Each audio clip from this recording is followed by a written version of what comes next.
కలిపురుషుడు అంటేనే నిష్కారణ కోపం ఉండేటటువంటి వాడు.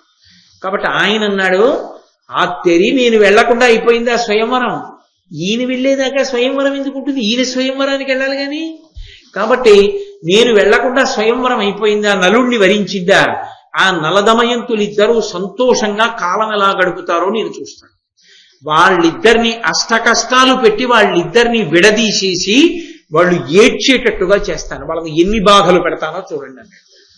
అని తిన్నగా నిషధరాజ్యానికి వచ్చి నలచక్రవర్తిలోకి ప్రవేశించాలని ప్రయత్నం చేశాడు. ఎందుకంటే కలిపురుషుడు ప్రవేశించాడు అనుకోండి, బుద్ధి పతనం అవుతుంది, బుద్ధి సక్రమంగా ఉండదు. ఇంకా బుద్ధి కాని గడ్డి తిందా, చెయ్యకూడని నిర్ణయం చేసేస్తాడు. చేసేశాడా జారి కింద పడిపోతాడంతే, ఎంత పెద్దవాడు. అందుకే ఆ కలిపురుష ప్రవేశం జరిగింది అంటే చేసుకునేటటువంటి నిర్ణయాలలో దోషం వస్తుంది. కలిపురుషుడు నలుడిలో ప్రవేశించాలని ప్రయత్నం చేశాడు. కానీ ఆయన మహాధర్మమూర్తి అయి నిరంతరం యజ్ఞయాగాది క్రతువులు చేస్తూ బ్రాహ్మణులకు విశేషమైనటువంటి దానాలు చేస్తూ ఆయన ఉన్నాడు. అటువంటి నలునియందు ఎలా ప్రవేశిస్తాడు? ప్రవేశించడం కుదరలేదు, కుదరక ఎదురు చూస్తున్నాడు. ఆ ఎదురు చూస్తున్నటువంటి సమయంలో అనుకోకుండా ఒక అవకాశం లభించింది కలిపురుషుడికి. ఒకప్పుడు నలుడు మూత్ర విసర్జన చేసి కాళ్ళు కడుక్కోవడం మర్చిపోయి సంధ్యావందనం చేయడానికి వెళ్ళిపోయాడు. మూత్ర విసర్జన చేస్తే శౌచం పోతుంది, వెంటనే శౌచం పోతుంది. కాబట్టి కాళ్ళు కడుక్కుని ఆచమనం చెయ్యాలి. ఆచమనం పోని చేయకపోయినా కనీసంలో కనీసం 2 కాళ్ళు కడుక్కుంటే తప్ప ఏ పని చేయకూడదు. అలా పొరపాటున చేశారనుకోండి, విరుద్ధ ఫలితాలు ఇస్తాయి, అవి సత్ఫలితాలు ఇవ్వవు. మూత్ర విసర్జన చేసి కాళ్ళు కడుక్కోకుండా, అదే కాదు శమంతకోపాఖ్యానం ప్రసేనుడు చేసింది అదే, అందుకే చచ్చిపోయాడు సింహం చేతిలో. మూత్ర విసర్జన చేసి 2 కాళ్ళు కడుక్కోకుండా ఇంట్లోకి వెళ్ళిపోయాడు. వెళ్ళిపోయిన తర్వాత కాసేపు ఆగి భార్య ప్రసాదం తినండి ఎవరో తిరుమల నుంచి తెచ్చింది పెట్టింది అనుకోండి, గభాల నోట్లో వేసుకున్నాడు అనుకోండి, దోషభూయిష్టం. అది తప్పు. శౌచము పోతుంది. శరీరము శౌచముతో ఉంటేనే కొన్ని పనులు చెయ్యాలి, శౌచము లేని పనులు కొన్ని చెయ్యకూడదు. బ్రహ్మము జగత్ ఈ రెండిటిని వేరు చేసి బ్రహ్మమును అనుభవించి జగత్తుని విడిచిపెట్టగలిగినటువంటి సాధకుడైనటువంటి యోగి పుంగవుడు ఎవరు ఉంటారో ఆయన్నే హంస, పరమహంస అని పిలుస్తూ ఉంటారు. అందుకే ఇప్పటికీ జ్ఞాన మార్గమునందు నిష్ణాతులైనటువంటి మహాపురుషుల్ని చూసినప్పుడు పరమహంస, పరివ్రాజకాచార్య అని పిలుస్తూ ఉంటారు. కాబట్టి అటువంటి హంసని నలుడు పట్టుకుని దమయంతీదేవి దగ్గరికి వెళ్ళి తన యొక్క గుణగణములను శ్లాఘించవలసినదిగా విడిచిపెట్టాడు. ఆ హంస మిగిలినటువంటి హంసలతో కలిసి ఎగురుతూ విదర్భ దేశానికి చేరుకుని ఆమె ఆ దమయంతీదేవి ఉండేటటువంటి అంతఃపురంలోకి వెళ్ళింది. అది హంస, అది నడిస్తేనే సంతోషం, అది అంతఃపురం మీద వాలి లోపలికి వెళుతుంటే అందరూ ఊరుకున్నారని మనం భావన చేయవలసి ఉంటుంది. అది దమయంతీదేవి దగ్గరికి వెళ్ళి మాట్లాడింది. నీవు నలునకు పేర్మితో దేవివైన కాక నీ సముజ్వల రూప కాంతి విభవ నిత్య సౌభాగ్య భాగ్యాభిజాత్య భద్ర లక్షణామళులవి సఫలంబులగుని. ఓ దమయంతి, నీ ఎందు విశేషమైనటువంటి గుణావళులు ఉన్నాయి, ఇన్ని గుణములో ఉన్నాయి. సముజ్వల రూపము, చాలా గొప్పదైనటువంటి రూపము, జ్యుతి, కాంతి, విభవము, వైభవము, నిత్య సౌభాగ్య భాగ్యాభిజాత్య భద్ర లక్షణావళులవి. ఇన్ని మంచి మంచి లక్షణములు ఉన్నటువంటి నీకు తగినటువంటి భర్త లభిస్తే కదూ అది అందంగా శోభిల్లేది. తగిన భర్త లభించకపోతే ఏదో కాకి ముక్కుకి దొండపండులో ఉంటుంది. నీకు తగినటువంటి భర్త ఈ భూమండలంలో ఒక్కడే ఉన్నాడు, ఆయనే నలచక్రవర్తి. ఆ నలమహారాజుని నువ్వు వివాహం చేసుకుంటే మీ ఇద్దరి యొక్క జంట చూడడానికి ముచ్చటగా ఉంటుంది. నీకెన్ని గుణాలు ఉన్నాయో ఆయనకన్ని గుణాలు ఉన్నాయి. అన్ని అక్షౌహిణిని సైన్యం ఉన్నవాడు, ఈ ఎన్నో రాజ్యములను గెలిచినటువంటి వాడు. కాబట్టి తప్పకుండా నువ్వు ఆయన్ని వివాహం చేసుకోవాలి అని ప్రతిపాదన చేసింది. అప్పటికే నలునియందు మనస్సు కలిగినటువంటి దమయంతీదేవి నలుని యొక్క గుణములు తన ముందర శ్లాఘింపబడినటువంటి కారణం చేత హంస చేసినటువంటి రాయబారం వల్ల ఎంతో సంతోషించినది నలుణ్ణే వివాహం చేసుకోవాలి అని లోపల ఆ ఆయన ఎందు నలుని ఎందు పెరిగిపోయినటువంటి ప్రీతి వలన విరహతాపాన్ని అనుభవిస్తోంది. కవులు దాన్ని బహుభంగిమల వర్ణిస్తారు. ఏదో చిగురుటాకుల శయ్య మీద పడుకుంది అని. అవి గ్రంథంలో చదువుకోవలసిన విషయాలు, అవి పెద్ద తప్ప సంబంధమైనవి కావు, అవన్నీ చెప్పవలసిన అవసరం ఏమి ఉండవు. కాబట్టి ఆమె శృంగార వికారములను పొందింది. అక్కడ నలుడు కూడా అలాగే శృంగార భావములను పొందాడు. కూతురు ఎందుకు ఇలా అయిపోతుంది, ఎందుకు ఇలా చిక్కిపోతుంది, ఆమె ఎందుకు అన్నం తింటలేదు అన్న విషయాన్ని చెలికెత్తెల వలన తెలుసుకున్నాడు. తండ్రి అయినటువంటి విదర్భ రాజ్యాధిపతి అయిన భీముడు ఈ పిల్ల నలమహారాజుని వివాహం చేసుకోవాలనుకుంటోంది. ఆ నలమహారాజుని చూసిందా ఈమె? చూడలేదు. కేవలం ఆయన యొక్క గుణగణములను వింది. ఆయన అంతటి కీర్తివంతుడే. కానీ వీళ్ళిద్దరికీ వివాహం ఎలా జరుగుతుంది అని ఆలోచించి ఆయన నేను స్వయంవరాన్ని ప్రకటిస్తాను. స్వయంవరము అని ఆ రోజుల్లో ఒక ప్రక్రియ. ఆడపిల్ల పెళ్లి చేయడానికి ఆ తండ్రి గారు స్వయంవరం ఏర్పాటు చేస్తే రాజులందరూ వచ్చి కూర్చుంటారు. ఒక తెల్లని పూల దండ పట్టిస్తారు ఆడపిల్ల చేతికి. ఆమె ముందు నడుస్తుంటే చెలికెత్తెలు నడుస్తూ ఆసనాల్లో కూర్చున్నటువంటి ఒక్కొక్క రాజు దగ్గరికి వచ్చి ఆ రాజు యొక్క వైభవాన్ని పౌరుష ప్రతాపాల్ని వర్ణిస్తారు. ఆమె ఆయనని భర్తగా స్వీకరించాలి అనుకుంటే ఆయన మెడలో పుష్పమాల వేస్తుంది, కాదనుకుంటే విని ముందుకు వెళ్ళిపోతుంది. అక్కడితో ఆయన ఆశ విడిచిపెట్టి వేరొక స్వయంవరం ఏదైనా ఉంటే చూసుకోవడం, లేకపోతే ఎవరైనా ఉంటే వివాహం చేసుకోవడం. కాబట్టి ఆ స్వయంవరాన్ని ప్రకటన చేస్తే దమయంతీదేవికి నలచక్రవర్తిని వివాహం చేసుకునేటటువంటి అవకాశం నేను కల్పించిన వాడనవుతానని కూతురు మీద ఉన్నటువంటి ప్రేమ చేత ఆ భీముడు స్వయంవరాన్ని ప్రకటించాడు. ఇందులో మళ్ళీ ఈ స్వయంవరంలో కొంత జాగ్రత్త తీసుకునే వాళ్ళు ఉంటారు. ఆ స్వయంవర ప్రకటన చేసేటప్పుడు ఫలానా వాడికే నా కూతురునివ్వాలనేటటువంటి కోరికతో స్వయంవరం పెడతారు కొంతమంది. అలా ఎందుకు పెడతారంటే తను ఎవరికి పిల్లనిద్దాం అనుకున్నాడో అతను కనపడడం మానేస్తుంటాడు. అలా జరిగింది. ఆ భారతంలోని తన కూతుర్ని తీసుకెళ్లి ద్రౌపదీదేవిని ద్రౌపద మహారాజు అర్జునుడికి ఇచ్చి వివాహం చేయాలనుకున్నాడు. కానీ అప్పుడు ఆ లాక్షాగృహ దహనం జరిగినటువంటి కారణం చేత బ్రాహ్మణ వేషాల్లో తిరుగుతున్నారు పాండవులు. అర్జునుడు తప్ప వేరొకడు కొట్టలేడని మత్స్యయంత్రం పెట్టి మత్స్యయంత్రం కొట్టిన వాడికి పిల్లనిస్తానన్నాడు. వీర్యశుల్క అంటారు అప్పుడు. అంటే తండ్రి ఏది చేస్తే పిల్లనిస్తానంటాడో అది చేసిన వాడికి ఆ పిల్లనిచ్చి పెళ్లి చేస్తారు. సరే, ఒక్కొక్కళ్ళు వస్తారు, ప్రయత్నం చేస్తారు, ఈశ్వర నిర్ణయం ఎలా ఉంటే అలా జరుగుతుంది. అందుకే ఆ బాణాలన్నీ నల్లపూసంత మేరలో తప్పిపోయాయి. ఒక్క అర్జునుడు మాత్రమే మత్స్యయంత్రాన్ని భేదించగలిగాడు. ద్రౌపదీదేవి తర్వాతి కాలంలో వేరు వేరు కారణముల చేత పాండవులకందరికీ భార్య కాగలిగింది. కాబట్టి ఈయన భీముడు ఆ వైదర్భుడు నిఖిల ధరామలయములోన కలగు రాజన్యుల నానా విషయాధీశ్వరులను రావించెను తత్స్వయంవర వ్యాజమునన్. ఆ భీముడు భూమండలంలో ఉన్నటువంటి అనేక మంది రాజులకు ఆహ్వానం పంపాడు. మీరు రావలసింది, నా కూతురికి స్వయంవరం ప్రకటిస్తున్నాను. ఏదో స్వయంవరం ప్రకటించారు కదా అని ఏం వెళ్ళిపోరు రాజులందరూ. అలా వెళ్ళిపోవాలంటే అంతమంది రాజులు వెళ్ళాలి అంటే ఆమె అంత గొప్ప గుణములు కలిగినటువంటిదై ఉండాలి, అంత అందచందములు కలిగినదై ఉండాలి, అంత జగద్విఖ్యాతి పొందినదై ఉండాలి. ఆమె ఏదో జగదేక సుందరి అన్న పేరు పొందినదై ఉంటే, అప్పటికే కీర్తి వ్యాపించి ఉంటే ఆమెని భార్యగా పొందాలన్న కోరికతో అంతమంది రాజులు బయలుదేరి వెళుతుంటారు స్వయంవరాలకి. దమయంతికి అప్పటికే అతిలోక సుందరి అనబడేటటువంటి పేరు ఉన్న కారణం చేత అందరు మహారాజులు స్వయంవరానికి బయలుదేరారు. వాళ్లతో పాటే నలుడు కూడా బయలుదేరుతున్నాడు. ఈ బయలుదేరుతున్న సందర్భంలోనే ఒక విచిత్రం జరిగింది. పర్వతుడు నారదుడు అని వీళ్ళిద్దరూ దేవమునులు.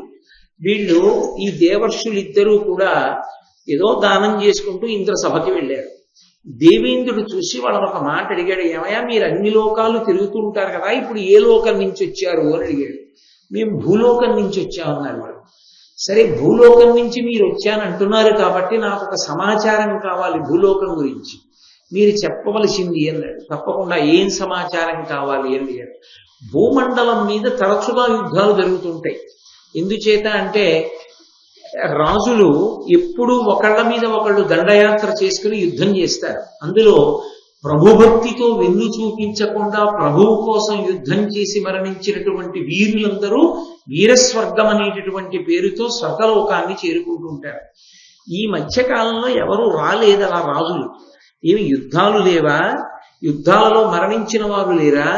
ప్రభువు కోసం అని చెప్పి తమ ప్రాణాలు పణంగా పెట్టి అంత త్రికరణ శుద్ధితో ప్రవర్తించి యుద్ధం చేసినటువంటి రాజులు లేరా? భటులు లేరా? ఎందుచేత రాలేదెవ్వరు అని అడిగాడు ఇంద్రుడు.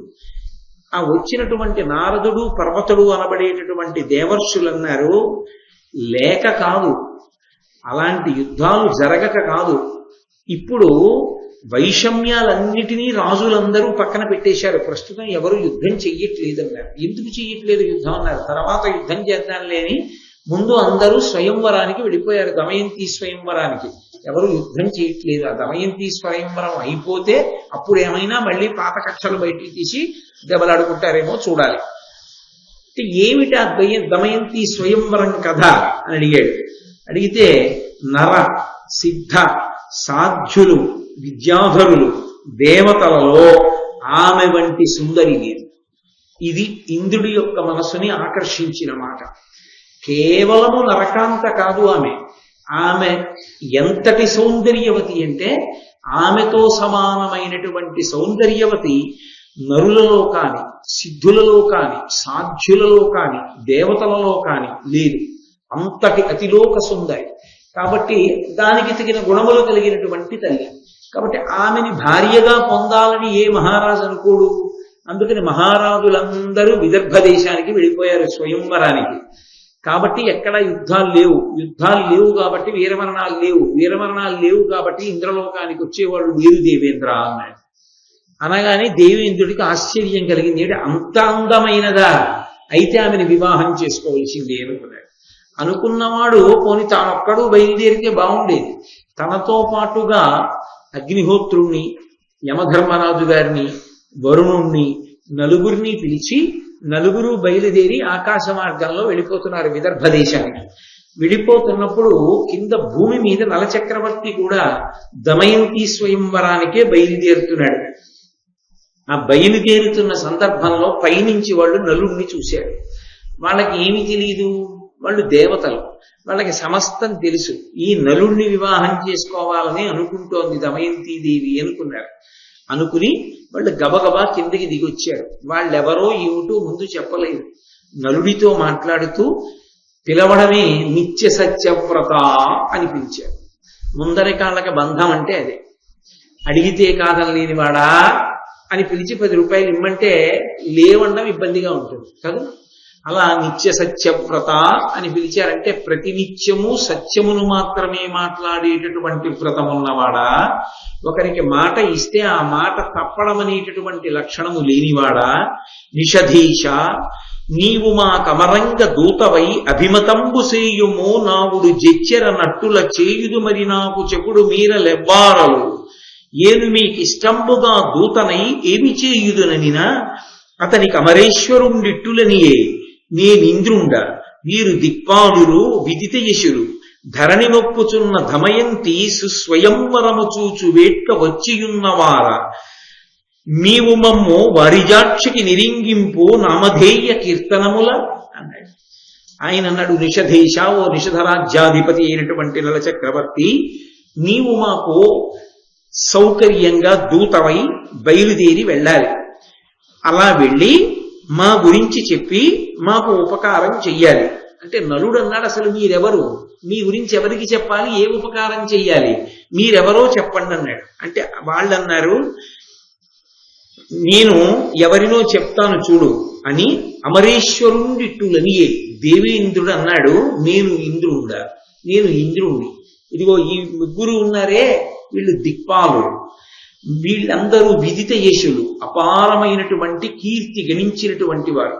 మేము నలుగురం కూడా దమయంతీదేవి స్వయంవరానికి బయలుదేరాం. మా నలుగురిలో ఎవరిని వరించినా పర్వాలేదు, అదో పెద్ద ఔదార్యం. మళ్ళీ అందుకని ఎవరిని వరించినా పర్వాలేదు, మేమేం అనుకోం. కాబట్టి ఆమె మమ్మల్నే వరించాలంటే అంతమంది రాజులు కూర్చుని ఉండగా మాకన్నా గొప్పవాళ్ళు ధరణి మీద ఉండొచ్చు. మా మీద ఆమె మనసు బాగా ప్రసరింపబడాలి అంటే నువ్వు మా గురించి వెళ్ళి మేము ఎంత గొప్పవాళ్ళమో చెప్పు. నువ్వు అలా వెళ్ళడానికి వీలుగా నీకు ఒక సౌకర్యాన్ని ఏర్పాటు చేస్తాం.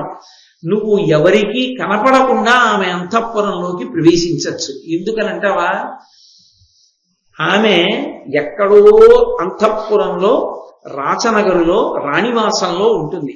ఆమె దగ్గరికి వెళ్ళడం ఎలా సాధ్యమవుతుంది? అందరూ చూడరు, పట్టుకోరు అంటావేమో. నువ్వు ఎవరికీ కనపడకుండా వెళ్ళగలిగినటువంటి శక్తి మేము నీకు ఇస్తున్నాం. ఈ శక్తిని వాడుకుని నువ్వు దమయంతి దగ్గరికి వెళ్ళి మా గురించి గొప్పగా చెప్పి మా మీద ఆమె యొక్క మనసు లగ్నమయ్యేటట్లుగా చూడు అన్నారు. అంటే నలుడు అన్నాడు దేవతలతోటి, ఎరిగి ఎరిగి నన్ను ఏకార్థ సముపేతు పాడినయ్యే ఇట్టి పనికి పనుప అనినా ఉచ్చకుండవై ఏల చేసేదనంటే చెయ్యకుండనగున. ఇంకా నలుడన్నాడు, మీరు ఏ కార్యం మీద బయలుదేరారో నేను అదే కార్యం మీద బయలుదేరాను. నేను కూడా దమయంతి స్వయంవరానికే బయలుదేరాను. నేను కూడా దమయంతిని భార్యగా చేసుకోవాలన్న కోరికతోటే బయలుదేరాను. నేను అలా బయలుదేరితే ఇప్పుడు మీరొచ్చి మీ గురించి దమయంతీదేవికి చెప్పమని నన్ను అడుగుతున్నారు. మీరు ఆమెని భార్యగా చేసుకోవాలనుకుంటున్నారు, నేను ఆమెనే భార్యగా చేసుకోవాలని అనుకుంటున్నారు.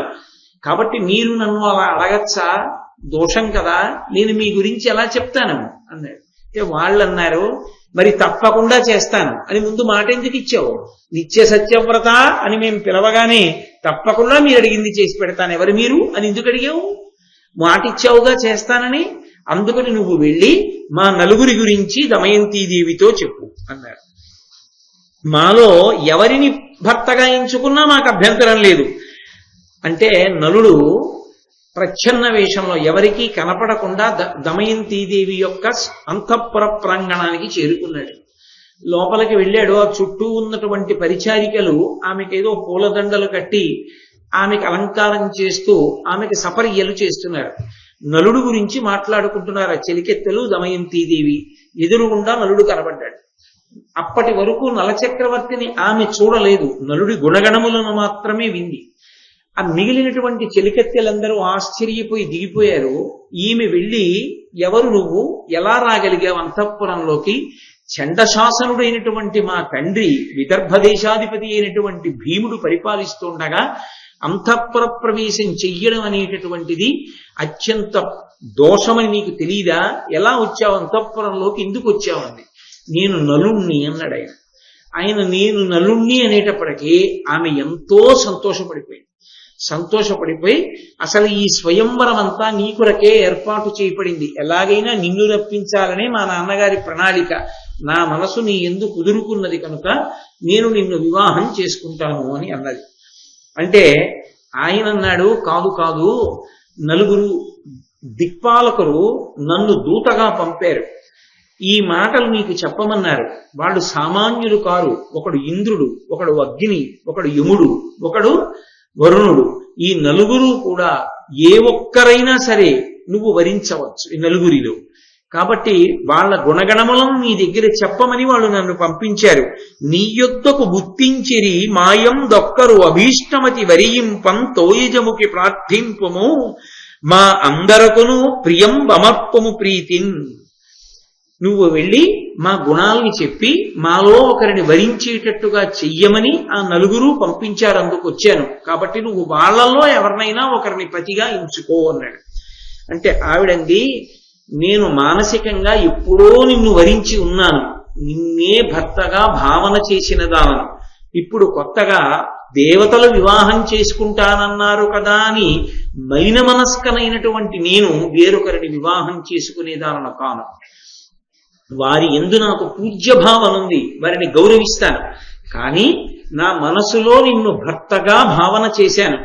ఆ భర్తగా భావన చేసిన తరువాత వేరొకరిని భర్తగా భావన చెయ్యడం అన్నది మాత్రం నాకు సాధ్యమయ్యే విషయం కాదు. ఇది పవిత్రత అన్న మాటకు అర్థం. అది ఒక ఆడపిల్ల మనసులో ఈయన నాకు భర్త అయ్యే అవకాశం ఉందనేటటువంటి భావన పెద్దవాళ్ళు కల్పించకూడదు. పెద్దవాళ్ళు అలా కల్పిస్తే ఆమె యొక్క మనస్సు మలినమవుతుంది. ఒక పురుషుణ్ణి భర్తగా భావన చేసి ఏ కారణం చేతనైనా ఆ పురుషుణ్ణి కాదని వేరొక పురుషుణ్ణి భర్తగా స్వీకరించడం మానసిక వ్యభిచారం వంటిది. కాబట్టి ఎంత జాగ్రత్తగా మాట్లాడిందో చూడండి ఆవిడ. నేను నిన్ను భర్తగా స్వీకరించాను, మనసులో నీ గుణములను విన్నదాననై నిన్నే భర్త అనుకున్నాను. కాబట్టి వారు పూజనీయులు, నేను గర్హించను. వారు కోరవచ్చు, దోషం లేదు, కానీ నేను కోరను. నేను నీకు భార్యనే అవుతాను. కాబట్టి నీవే నాకు భర్తవి. ఏనేడా ఇంద్రాదులేడా వారలకు ఎప్పుడు మ్రొక్కుదు. నేను నీ ధనమ భూనాథ, నీ గుణంబులు హంసచేత పొలుపుగా విని మనంబున నిలిపియున్నదాన. భవన్ నిమిత్తమున ఇట్లకిల దారుణీనాథ సార్ధంబు రావింపగా ఇప్పుడు వలసె లోకఖ్యాత కీర్తి కరుణించి పతిబుద్ధి కావింపు మిందు అందవిడ. అసలు ఈ పద్యం భారత జాతిలో ఒక ఆడదాని యొక్క పరిణితి కలిగినటువంటి మనస్సుకి నిదర్శనం. దమయంతి పెళ్లి కాకముందు ఎంత పరిణితితో మాట్లాడుతుందో, పెళ్ళయిన తరువాత మళ్ళీ తన నుంచి విడిపోయినటువంటి నలచక్రవర్తిని తిరిగి పొందడంలో కూడా ఈ పరిణితి ఆశాంతం కనపడుతుంది ఆవిడ యందు. ఒక ఆడది ఎంత తెలివితేటలుగా ఉంటుందో, తెలివితేటలు అంటే ఏదో ఎదుటి వారిని మాయపుచ్చడానికి పనికొచ్చే తెలివితేటలు కావు. శాస్త్రవిహితమైనటువంటి ప్రవర్తన యందు ఎంత పరిణితితో కూడినటువంటి మనస్సుతో ఉంటారు అన్న విషయాన్ని ఆలోచించినప్పుడు చాలా ఆశ్చర్యకరంగా ఉంటుంది. ఏనేడా, నేనెక్కడా, ఇంద్రాదులేడా, ఇంద్రాదులెక్కడ, వారలకు ఎప్పుడూ మొక్కుదు, నేను వాళ్ళకి ఎప్పుడూ నమస్కారం చేస్తాను, నేను వాళ్ళని తక్కువ చేసి మాట్లాడను. కానీ నేను నీ ధనమ భూనాథ, ఓ భూనాథుడా, నేను నీ ధనాన్ని, అంటే నేను నీదానని. నీ గుణంబులు హంసచేత పొలుపుగా విని మనంబున నిలిపియున్నదాన. హంస వలన నీ గుణాలన్నింటినీ విన్నదాననై నా మనసులో నిన్ను ప్రతిష్ఠ చేశాను. భర్త అన్న భావన చేశాను. భర్త అన్న భావన నేను చేసేసిన తరువాత ఇక మళ్ళీ వేరొకరిని ఆ భావనతో చూడడం కుదరదు. కాబట్టి నువ్వే నా భర్తవి. అందుకే స్వయంవరానికి ఆహ్వానించడం జరిగింది. నేను వరమాల నీ మెడలోనే వేసి ఉండేదానని. కాబట్టి ఇప్పుడు నన్ను వేరొకరికి ఇవ్వడానికి నువ్వు ప్రయత్నం చెయ్యకూడదు, మాట్లాడకూడదు. ఎందుకని నేను నీ ధనమా, ఇప్పుడు నేను నీ ధనాన్ని, నీ ధనాన్నైనటువంటి నన్ను పట్టుకెళ్ళి వేరొకరికి ఇచ్చేస్తాను అనడం ఎవరినైనా అలా చెయ్యొచ్చేమో, కానీ భార్యని పట్టుకెళ్ళి వేరొకరికి ఇవ్వడం అన్నది ఉండదుగా. అది పురుషుని యందు దోషం అవుతుంది. కాబట్టి ఇక నువ్వు మాట్లాడవద్దు అంటే, నలుడు దూతగా వచ్చాడు కనుక దిక్పాలురు పనుకున ఇంకేమైనా ఎక్కువ మాట్లాడతాడేమో. ఆమె వినడానికి సిద్ధంగా లేదు. అసలు వినడం కూడా దోషమే. కాబట్టి నేను అలా వినకూడదు అన్నది అందామె. కాబట్టి పులుపుగా విని మనంబున నిలిపియున్నదాన భవన్ నిమిత్తమున ఇట్లకిల దారుడినాథ సార్ధంబురా వింపగా ఇప్పుడు వలసె లోకఖ్యాత కీర్తి. అసలు మహారాజులందరినీ పిలిపించడానికి కారణం ఏమిటో తెలుసా? నీ మెడలో వరమాల వెయ్యడానికి. అక్కడికి వచ్చిన తరువాత, పరిచయం చేసిన తరువాత అందులో ఎవరినో ఒకరిని భర్తగా ఎంచుకోవడం కాదు. నా మనసులో నలమహారాజు గారికే మెడలో వరమాల వెయ్యాలని నేను నిర్ణయం చేసేసుకున్నాను. కాబట్టి మా నాన్నగారు నీకొక్కడికే కబురు చేస్తే రాజలోకంలో భేదం వస్తుందని అందరి రాజుల్ని పిలిచి, నీకు నలుడు ఇష్టం కనుక అక్కడైనా చేసేది ఇష్టమైన వాడి మెడలో వేయడమే కనుక రాజలోకమునందు విభేదం రాకుండా ఉండడానికి అంతర్లీనంగా చేసినటువంటి ప్రణాళిక నిన్ను రప్పించడం కోసమే చేశాం. కాబట్టి నీ మెడలోనే నేను పుష్పహారం వెయ్యాలి. అంతేకాని నువ్వు ఇప్పుడు ఎవరో దిక్పాలుల మెడలో హారం వేయమని నాకు చెప్పకూడదు. కరుణించి పతిబుద్ధి కావింపు మిందు. నేను నీ యందు ఎలా పతిబుద్ధి పెట్టానో అలా నా యందు నువ్వు పతిబుద్ధి పెట్టు. అంటే నేను నీ భార్యనన్న భావనని నువ్వు పొందు. అప్పుడేమవుతుంది? మన ఇద్దరి మనసులు శౌచంతో ఉంటాయి. లేకపోతే నేను నిన్ను భర్తగా భావన చేస్తుంటే నువ్వు వేరొకరిని భర్తగా పొందమని మాట్లాడుతుంటే నాకు నీ యందు చులకన భావం అంకురించి ధిక్కరించి మాట్లాడితే నాకు దోషం వస్తుంది. అసలు ఈ పద్యం భారతదేశంలో ఉండేటటువంటి స్త్రీ యొక్క పరిణతికి, వాళ్ళకి శాస్త్రం మీద ఉండేటటువంటి నమ్మకానికి, భర్త అన్న 2 అక్షరాలకి, ఒక పురుషుని యందు వాళ్ళకు ఉండేటటువంటి ఆరాధనా భావనకి, పతిగా మనసులో ఒకరిని భావన చేస్తే ఎంత పవిత్రమైనటువంటి భావనగా దాని యందు ఉంచుకుంటారు అన్నదానికి ఇది ఒక మచ్చు తునక. భారతీయ సంస్కృతికి అంతటికీ కూడా ఈ పద్యం దర్పణం పట్టింది. కాబట్టి నాకు ఈ పద్యం చదువుతున్నప్పుడు ఒక విషయం జ్ఞాపకానికి వస్తుంది. నేను సందర్భం చెప్పడం సభాముఖంగా బాగుండదు కానీ, నాతో ఒకానొక సందర్భంలో ఒక ఆయన ఒక మాట అన్నాడు. మా అమ్మాయితో చెప్పలేదండి ఈ విషయాలు ఏవి అన్నాడు ఒకప్పుడు, ఒక పెళ్లి సంబంధం గురించి. ఎందుకని అని అడిగాను నేను. అంటే ఆయన అన్నాడు నాతోటి, నిశ్చితార్థం దగ్గరకు వచ్చేసిన తర్వాత చెప్తానండి, ఏమో నిశ్చితార్థం అవ్వకముందు నేను చెప్తే నాకు దోషం వస్తుంది, ఏ కారణం చేతనైనా నిశ్చితార్థం జరగలేదనుకోండి, నా కూతురు ఎవరిని భర్తగా ఆమె అనుకుందో మిమ్మల్ని భర్తగా భావన చేస్తోంది కదా మనసులో, నేను చెప్పేస్తే ఇప్పుడు మిమ్మల్ని భర్తగా భావన చేసుకుంటుంది, ఆయన నేను చేసుకుంటానన్నారమ్మా అని నేను చెప్తే మిమ్మల్ని భర్తగా భావన చేస్తుంది. మిమ్మల్ని భర్తగా భావన చేసిన తరువాత ఏ కారణం చేతనైనా నిశ్చితార్థం జరగకపోతే నేను వేరొకరికి నా పిల్లని కన్యాదానం చేసేటప్పుడు సిగ్గుతో కన్యాదానం చెయ్యాలి. ఎందుకంటే అప్పటికే మీ యందు భర్తృభావన పొంది ఉంది నా కూతురు. ఆమెని వేరొకరికిచ్చి వివాహం చేస్తే కన్యాదాతగా నేను సిగ్గుపడాలి, ఆమె తండ్రిగా సిగ్గుపడాలి, నేను పరిణితి చెందిన వాళ్ళను కానని తెలుస్తుంది. అందుకని ఆ పని నేను చెయ్యనండి, అందుకని నిశ్చితార్థం వరకు చెప్పను, మీరు అంగీకరించారన్న విషయం అన్నాడు. నేను నిజంగా ఆయన సంస్కారానికి సంస్కృతికి తెల్లబోయాను. అబ్బా ఎంత గొప్పగా ఆలోచించాడు రా ఆడపిల్ల తండ్రిగా ఆయన, ఏమి సంస్కృతి పట్ల సమున్నత భావన అని తెల్లబోయాను. దాని సందర్భం వేరు, మీకు తేలిగ్గా అర్థం అవడానికి ఉదాహరణ అలా చూపించాను. కాబట్టి ఇప్పటికీ అట్లా సంస్కృతి పట్ల సమున్నతమైనటువంటి భావన పొందినటువంటి మహానుభావులు ఉన్నారు. దమయంతీదేవి అలా మాట్లాడి ఆమె అంది, ఒకసారి నిన్ను నేను భర్తగా మనసులో భావన చేసేశాను కనుక ఏ కారణం చేతనైనా అన్న ప్రశ్న వస్తే వేరొకరిని భర్తగా స్వీకరించడం ఉండదు. దానికి జవాబు ఇంకొకటి ఉంటుంది. ఏమిటదంటే, ఈ జీవుడు ఎప్పటికైనా నీకు భార్యాత్వాన్ని పొందాలి, అందుకని ఈ శరీరం వదిలిపెట్టేస్తాడు. ఉరి వేసుకునో, విషం తాగో, నిప్పులో దూకో, నీట మునిగో ఈ శరీరాన్ని వదిలిపెడతాను తప్ప వేరొకరికి భార్యను మాత్రం కాదు. అంటే ఇప్పుడు దమయంతీదేవి ఈ మాటలు మాట్లాడిన తర్వాత నలుడు ఇంకా రాయబారం చెప్పడానికి ఏమైనా ఉంటుందా? ఇంకేం ఉండదు. అంత స్పష్టంగా చెప్పింది ఆవిడ. చెబితే అప్పటికీ ఒక మాట అన్నాడు నలుడు, భూరిసత్తులు సర్వలోక విభులు విభూతి సమృద్ధులు ఇద్దోరు తేజులు నిన్ను కోరుచునున్నవారమరోత్తములు వారి పాద రజంబు పోలని వాని నన్ను మనుష్యు సంసారి కోరగ జన్నే నీకు ప్రసన్నులై సురలుండగం. ఏమిటమ్మా ఇలాంటి మాటలు అంటావు?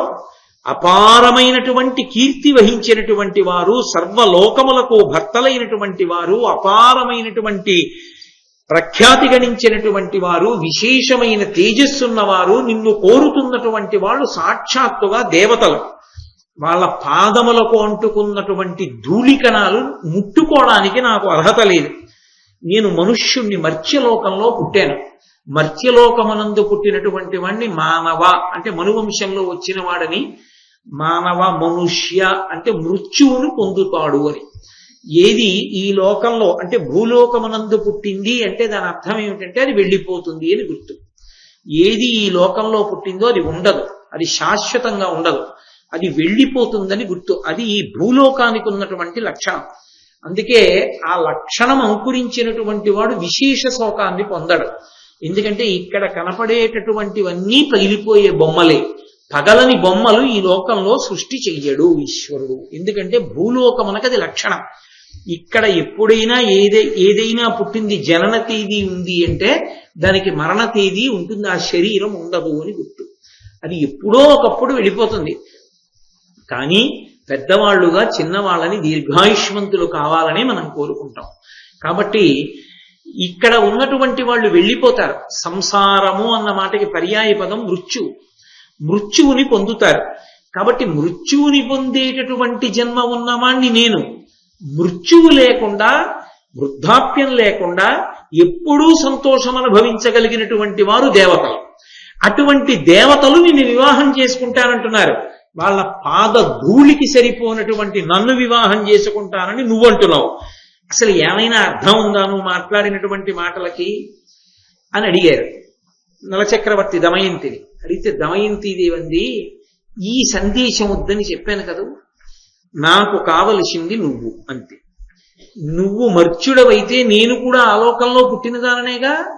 నాకు కావలసింది నిన్ను పతిగా పొందడం, అంతవరకే. ధృతి అంటారు దాన్ని, పట్టుదల. కాబట్టి ఇప్పుడు నువ్వు రాయబారిగా వచ్చావు. నీ మీద ఏదైనా కళంకం పడుతుందని కదా నువ్వు అనుమానిస్తున్నావు. ఒకవేళ నేను నిన్నే చేసుకుంటానంటే వాళ్ళకి వెళ్ళి నువ్వు ఈ మాట చెప్తే, అంటే నువ్వు మా పనుపున సరిగా మాట్లాడలేదన్నమాట. నిన్నే చేసుకుంటానంటోంది కాబట్టి మా పనుపున ఎక్కువ మాట్లాడితే సరేలేండి, అయితే దేవతల్ని వివాహం చేసుకుంటానంటుందేమో అని సరిగా చెప్పకుండా వచ్చావన్నమాట అని కదా నువ్వు అనుకుంటున్నావు. నువ్వు వెళ్ళి చెప్పు వాళ్ళతోటి, ఆమెకి మీరు చెప్పిన సందేశమంతా చెప్పానని చెప్పు. ఆ తర్వాత ఎవరిని చేసుకోవాలో ఎవరిది హక్కు నాది. నేను నీ మెడలోనే వరమాల వేస్తాను. అప్పుడు ఎవరిది చిత్తం? నాది. నిర్ణయం నాది. నువ్వు చెప్పవలసింది చెప్పావా? నేను వినవలసింది విన్నానా? ఇంకెందుకు చెప్తావు? అర్థమైపోయిందిగా. నువ్వు చెప్పవలసింది చెప్పేశావుగా. ఇంకా నేనెందుకు నీకు చెప్పడం? నేను చెప్తే మళ్ళీ నువ్వు చెప్తున్నావు, అది వినడం నాకు ఇష్టం లేదు. కాబట్టి నేను చెప్పవలసిందంతా చెప్పేశానని దేవతలకి చెప్పేయి. ఎంత తెలివైందండి! నలుడు తెలివైన వాడా? దమయంతి తెలివైందా? అది పరిణతి. దమయంతీదేవి యొక్క పరిణతి అసలు ఈ ఆఖ్యానంలో మీరు గమనిస్తుంటే, అయ్య బాబోయ్, ఇంత తెలివితేటలతో ఇంత పరిణతి కలిగి ఉంటారా అనిపిస్తుంది. అసలు చిత్రనళీయం చదువుతుంటే, ఆ చిత్ర యొక్క శీలం చదువుతుంటే ఆశ్చర్యంగా ఉంటుంది. అంత అద్భుతంగా మాట్లాడుతుంది ఆవిడ. కాబట్టి నలుడు వెళ్ళిపోయాడు. వెళ్ళిపోయి దేవతలతో చెప్పాడు, నేను చెప్పవలసినదంతా చెప్పాను. వాళ్ళు హృదయము గ్రహించలేని వాళ్ళు కారు. ఆమె నలుణ్ణి వరిద్దాం అనుకుంటోంది. అనుకుని వాళ్ళు సంతోషించారు. మంచిది. ఆమె ధర్మానికి కట్టుబడింది, శాస్త్రానికి కట్టుబడింది. కానీ ఆమె యొక్క పూనిక ఎంత గొప్పదో ఒక చిన్న పరీక్ష చేసి చూద్దాం. మన నలుగురం కూడా నలుడిలాగే మారిపోదాం. ఇప్పుడు వీళ్ళ నలుగురు అసలు నలుడు, 5గురు నలచక్రవర్తులు అవుతారు. స్వయంవర మంటపంలో 5గురం ఒక వరుస క్రమంలోనే కూర్చుందాం కుర్చీల్లో. ఇక్కడొకడు, అక్కడొకడు, అక్కడొకడు, ఇక్కడొకడు వద్దు. 5గురం వరుసగా కూర్చుందాం. 5గురు నలచక్రవర్తుల్ని చూసి ఏం చేస్తుందో చూద్దాం. వాళ్ళకి ఎంతసేపు ప్రచ్ఛన్న రూపాన్ని పొందడం. నలుగురు నలచక్రవర్తి యొక్క వేషాన్ని ధరించారు. నలున కాని నలినదలనేత్ర వరియింపదట్టె చూతమనుచు అమరవరులు నలుగురును కడంగి నలరూపమున వచ్చిరా స్వయంవరమున కతిరయమున. ఆ నలుగురు కూడా నలరూపాన్నే పొంది ఏం చేస్తుందో దమయంతీదేవి చూద్దాం. నలుణ్ణే పెళ్లి చేసుకుంటుందిట. మన 5గురులో నలుడెవరో ఎలా తెలుసుకుంటుంది చూద్దాం, ఆమె బుద్ధి వైభవం ఏమిటో అని వచ్చారు. వచ్చి కూర్చున్నారు. ఆమె ఈ దేవతలనే ప్రార్థన చేసింది. అది ఆవిడకున్న గొప్పతనం. ఆవిడ వచ్చి 5గురు నలచక్రవర్తుల్ని చూసింది. చెప్పాడుగా నలుడు, నలుగురు దిక్పాలకులు కూడా నిన్ను కోరుకుంటున్నారు, వారిలో కూడా ఎవరినైనా ఒకరిని వరించమన్నారని. ఆమె ఈ దేవతలు ప్రసన్నులైతే తప్ప మేము నలుగురం అసలు నలచక్రవర్తులం కాం అన్న విషయం తెలియనివ్వరు. అందుకని ఈ దేవతలే నా పట్ల ప్రసన్నులు కావాలని వాళ్ళనే మనసులో ప్రార్థన చేసింది. ప్రార్థన చెయ్యగానే వాళ్ళు సంతోషించారు. ఆమె దృఢదీక్షకు ఆమెకి బుద్ధి ప్రచోదనం చేశారు. అదే ధియోయోన ప్రచోదయాత్. సమస్య అక్కడే ఉంటుంది, పరిష్కారం అక్కడే ఉంటుంది. ఈ సమస్యకి పరిష్కారం అని తెలియదు. నాకు విశాఖపట్నంలో బాగా తెలుసున్న దేహబంధుత్వం ఉన్నాయని ఒక ఆయన ఉండేవారు. ఆయన తన కొడుకు కోసం అని చెప్పి ఎన్ని పెళ్లి చూపులు చూశాడు. ఆ సెలక్షన్ కమిటీలో నేను మెంబర్గా ఉన్నాను. చాలా పెళ్లి చూపులకి ఎన్ని పెళ్లి చూపులు చూసినా కొడుక్కి పెళ్లి మాత్రం సెటిల్ అవ్వలేదు. ఆశ్చర్యం ఏంటంటే ఈయన మేడెక్కి పొద్దున్నే న్యూస్ పేపర్ చదువుకుంటుంటే పక్కింటి అయినా మేడెక్కి న్యూస్ పేపర్ చదువుకుంటూ ఇద్దరు ఏదో మాట్లాడుకుంటుండడంలో వాళ్ళ అమ్మాయి బట్టలు ఆరేయడానికి వచ్చింది. మీ అమ్మాయి పెళ్లి కూతురు కదా అంటే మీ అబ్బాయి పెళ్లి కొడుకు కదా అన్నారు. ఆ రోజు 10 గంటలుగా పెళ్లి సెటిల్ అయిపోయింది. వాళ్ళిద్దరి ఇళ్లలోనే సమస్య ఉంది, వాళ్ళిద్దరికీ పక్కిళ్లలోనే పరిష్కారం ఉంది. మా అబ్బాయి సమస్యకి ఈ అమ్మాయి పరిష్కారం, ఈ అమ్మాయి సమస్యకి మా అబ్బాయి పరిష్కారం అని తోచడానికే సమయం పట్టింది. ఈలోగా అక్కర్లేని ఊళ్ళన్నీ తిరిగి వచ్చి నో అన్న పాపం నన్ను అంటుకుందారో వంతు. కాబట్టి అందులో ఆ సమస్య పరిష్కారం అక్కడే ఉంటాయి. ఈ సమస్యకి ఇది పరిష్కారం అని తెలియడమే బుద్ధి ప్రచోదనం. ఆ బుద్ధి ప్రచోదనాన్ని పరమేశ్వరుడు ఇస్తాడు. కాబట్టి అలా ఆ దేవతలే అనుగ్రహించారు. అనుగ్రహిస్తే ఆవిడికి 3 లక్షణములు తెలిసాయి. అవునురా, దేవతల యొక్క కనురెప్ప మూత పడదు. వాళ్ళెప్పుడూ కనురెప్పలు తెరిచే ఉంటారు. 2, వాళ్ళకి చెమట పట్టదు. 3, వాళ్ళ పాదములు నేలని తాకవు. కాబట్టి 5గురిలో ఎవరు నలుడో ఎలా తెలుసుకుంటుందని చెమట పడుతున్నవాడు అసలు నలుడు. ఎంత కాదన్నా ఆయనకి ప్రేమ లేదు. ఆయన హంసని పంపాడుగా. చెమట పడుతున్నవాడు ఆయన. భూమికి కాళ్ళు తగులుతున్నవాడు ఆయన. కంగారులో 1కి 2 మాటలు రెప్పలేస్తున్నవాడు ఆయన. చక్కగా కాళ్ళు తగలకుండా కుర్చీలో కూర్చుని ఒంటికి చెమట పట్టకుండా సావధానంగా పరిశీలనం చేస్తూ కను రెప్ప పడకుండా ఉన్నటువంటి వాళ్ళు దేవతలు. కాబట్టి ఇప్పుడు ఈ 3 లక్షణాలు ఉన్న వాళ్ళు దేవతలు అనగానే ఆవిడ పరికించి చూసింది. ఏ నలుగురు ఎలా ఉన్నారో ఆవిడకి అర్థమైపోయింది. చెమట పట్టిన వాడి మెళ్ళలో పుష్పహారం వేసేయగానే దేవతలు సంతోషించారు. అది విచిత్రం. దేవతలు చాలా సంతోషించారు. నలదమయంతుల యొక్క కళ్యాణం పూర్తయిపోయింది. అయిపోతే వరం ఇచ్చారు నలచక్రవర్తికి. ఏమని? ఇంద్రుడు అన్నాడు, నువ్వు ఎప్పుడు ఎక్కడ యజ్ఞం చేసినా నేను వస్తాను, వచ్చి ఆ యజ్ఞం దగ్గరే ఉంటాను. అగ్ని వరుణుడు వీళ్ళిద్దరు అన్నారు, నువ్వు ఎక్కడ నిలబడి సంకల్పం చేస్తే, నువ్వు ఎక్కడికి రమ్మంటే అక్కడికి మేము వస్తాం. ఈ కారణంగానే పట్టుకుంది దమయంతీదేవి మళ్ళీ చిట్ట చివరు. అగ్ని వరుణుడు బహుశా భవిష్యత్తుని దృష్టిలో పెట్టుకుని వరాలు ఇచ్చారు. అక్కడ నీళ్లు ఉండక్కర్లేదు, ఏదో నూతి దగ్గర నుంచి నీళ్లు తీయక్కర్లేదు. నలుడు అక్కడ నిలబడి ఇక్కడ నీళ్లు రావాలంటే నీళ్లు వస్తాయి. నలుడు పచ్చిగడ్డి చేత్తో పట్టుకుని అగ్ని రావాలని ఇలా అంటే అగ్ని పుడుతుంది. వంట అయ్యే వరకు ఉండమంటే ఉత్తినే అక్కడ ఇంధనం లేకుండా కట్టెలు లేకుండా అగ్ని వెలుగుతూ ఉంటుంది. అది నలచక్రవర్తికి అలా లొంగే భూతాలు అనుగ్రహించారు దేవత. కాబట్టి మేము నీకు అలా వశవర్తులు అవుతాం, నిన్ను అనుగ్రహిస్తాం అని ధర్మరాజు గారు అన్నాడు. ఎన్ని కష్టాలు వచ్చినా మనసు ధర్మము నుండి విచలితము కాకుండా నిన్ను అనుగ్రహిస్తాను. నీ మనసు ఎప్పుడూ ధర్మమునందే ఉంటుంది. పురాణంలో యమధర్మరాజు గారి గురించి పరిశీలిస్తే 2 చేతులెత్తి నమస్కరించబుద్ధి. మహాధర్మమూర్తి, కేవలం ఉసురు తీసేవాడు కాదాయన. ఆయన అంతటి ధర్మమూర్తి వేరొకడు ఉండడు. అందుకే ధర్ము సభయందు అని సభాపర్వంలో విన్నారుగా. అగస్త్యాది మహర్షులతో ఎప్పుడు ధర్మ నిర్ణయాల గురించి చర్చ చేస్తూ ఉంటాడు ఆయన. అటువంటి దిక్పాలురు నలుగురు కూడా నలమహారాజుకు వరం ఇచ్చారు. అలా వరం నలుడు పొందడానికి కారణం ఎవరు? నిజానికి దమయంతీదేవి. దమయంతీదేవి యొక్క పరిణతి వలన నలుడు అటువంటి వరాలని పొందాడు. చాలా సంతోషంగా కాలం గడిచిపోతోంది. ఈ దేవతలు తిరిగి వెళ్ళిపోతున్నారు అమరలోకానికి. వెళ్ళిపోతున్నటువంటి సమయంలో ఈ ద్వాపర పురుషుడితో కలిసి, అంటే ఇది ద్వాపర యుగ ప్రారంభంలో జరిగినటువంటి ఘట్టం. ద్వాపరునితో కలిసి కలిపురుషుడు గబగబా వస్తున్నాడు. వస్తుంటే నలుగురు అడిగారు, ఎక్కడికి వెళ్ళిపోతున్నావు అంత కంగారుగా? కలిపురుషుడు అన్నాడు. కలిపురుషుడు అంటే చాలా వికృతంగా ఉంటాడు. ఇప్పుడు ఆయన వర్ణన ఎందుకులేండి, చాలా వికృతంగా ఉంటాడు. ఆయన అన్నాడు, దమయంతీదేవి స్వయంవరం జరుగుతోందంటే అక్కడికి వెళదామని వెడుతున్నాను, వరమాల వేస్తుందేమో అన్నాడు. వాళ్ళన్నారు నవ్వి, నీ మెడలో వరమాల వేస్తుందేమో అని వెడుతున్నావా? అతిలోక సుందరి దమయంతి, ఆమె వివాహం అయిపోయింది నల మహారాజు గారితో అన్నారు. కలిపురుషుడు అంటేనే నిష్కారణ కోపం ఉండేటటువంటి వాడు. కాబట్టి ఆయన అన్నాడు, ఆ తెరి నేను వెళ్లకుండా అయిపోయింది ఆ స్వయంవరం. ఈయన వెళ్ళేదాకా స్వయంవరం ఎందుకు ఉంటుంది? ఈయన స్వయంవరానికి వెళ్ళాలి కానీ. కాబట్టి నేను వెళ్లకుండా స్వయంవరం అయిపోయిందా, నలుణ్ణి వరించిందా, ఆ నలదమయంతులిద్దరూ సంతోషంగా కాలం ఎలా గడుపుతారో నేను చూస్తాను. వాళ్ళిద్దరిని అష్టకష్టాలు పెట్టి వాళ్ళిద్దరిని విడదీసేసి వాళ్ళు ఏడ్చేటట్టుగా చేస్తాను, వాళ్ళని ఎన్ని బాధలు పెడతానో చూడండి అన్నాడు. అని తిన్నగా నిషధరాజ్యానికి వచ్చి నలచక్రవర్తిలోకి ప్రవేశించాలని ప్రయత్నం చేశాడు. ఎందుకంటే కలిపురుషుడు ప్రవేశించాడు అనుకోండి, బుద్ధి పతనం అవుతుంది, బుద్ధి సక్రమంగా ఉండదు. ఇంకా బుద్ధి కాని గడ్డి తిందా, చెయ్యకూడని నిర్ణయం చేసేస్తాడు. చేసేశాడా జారి కింద పడిపోతాడంతే, ఎంత పెద్దవాడు.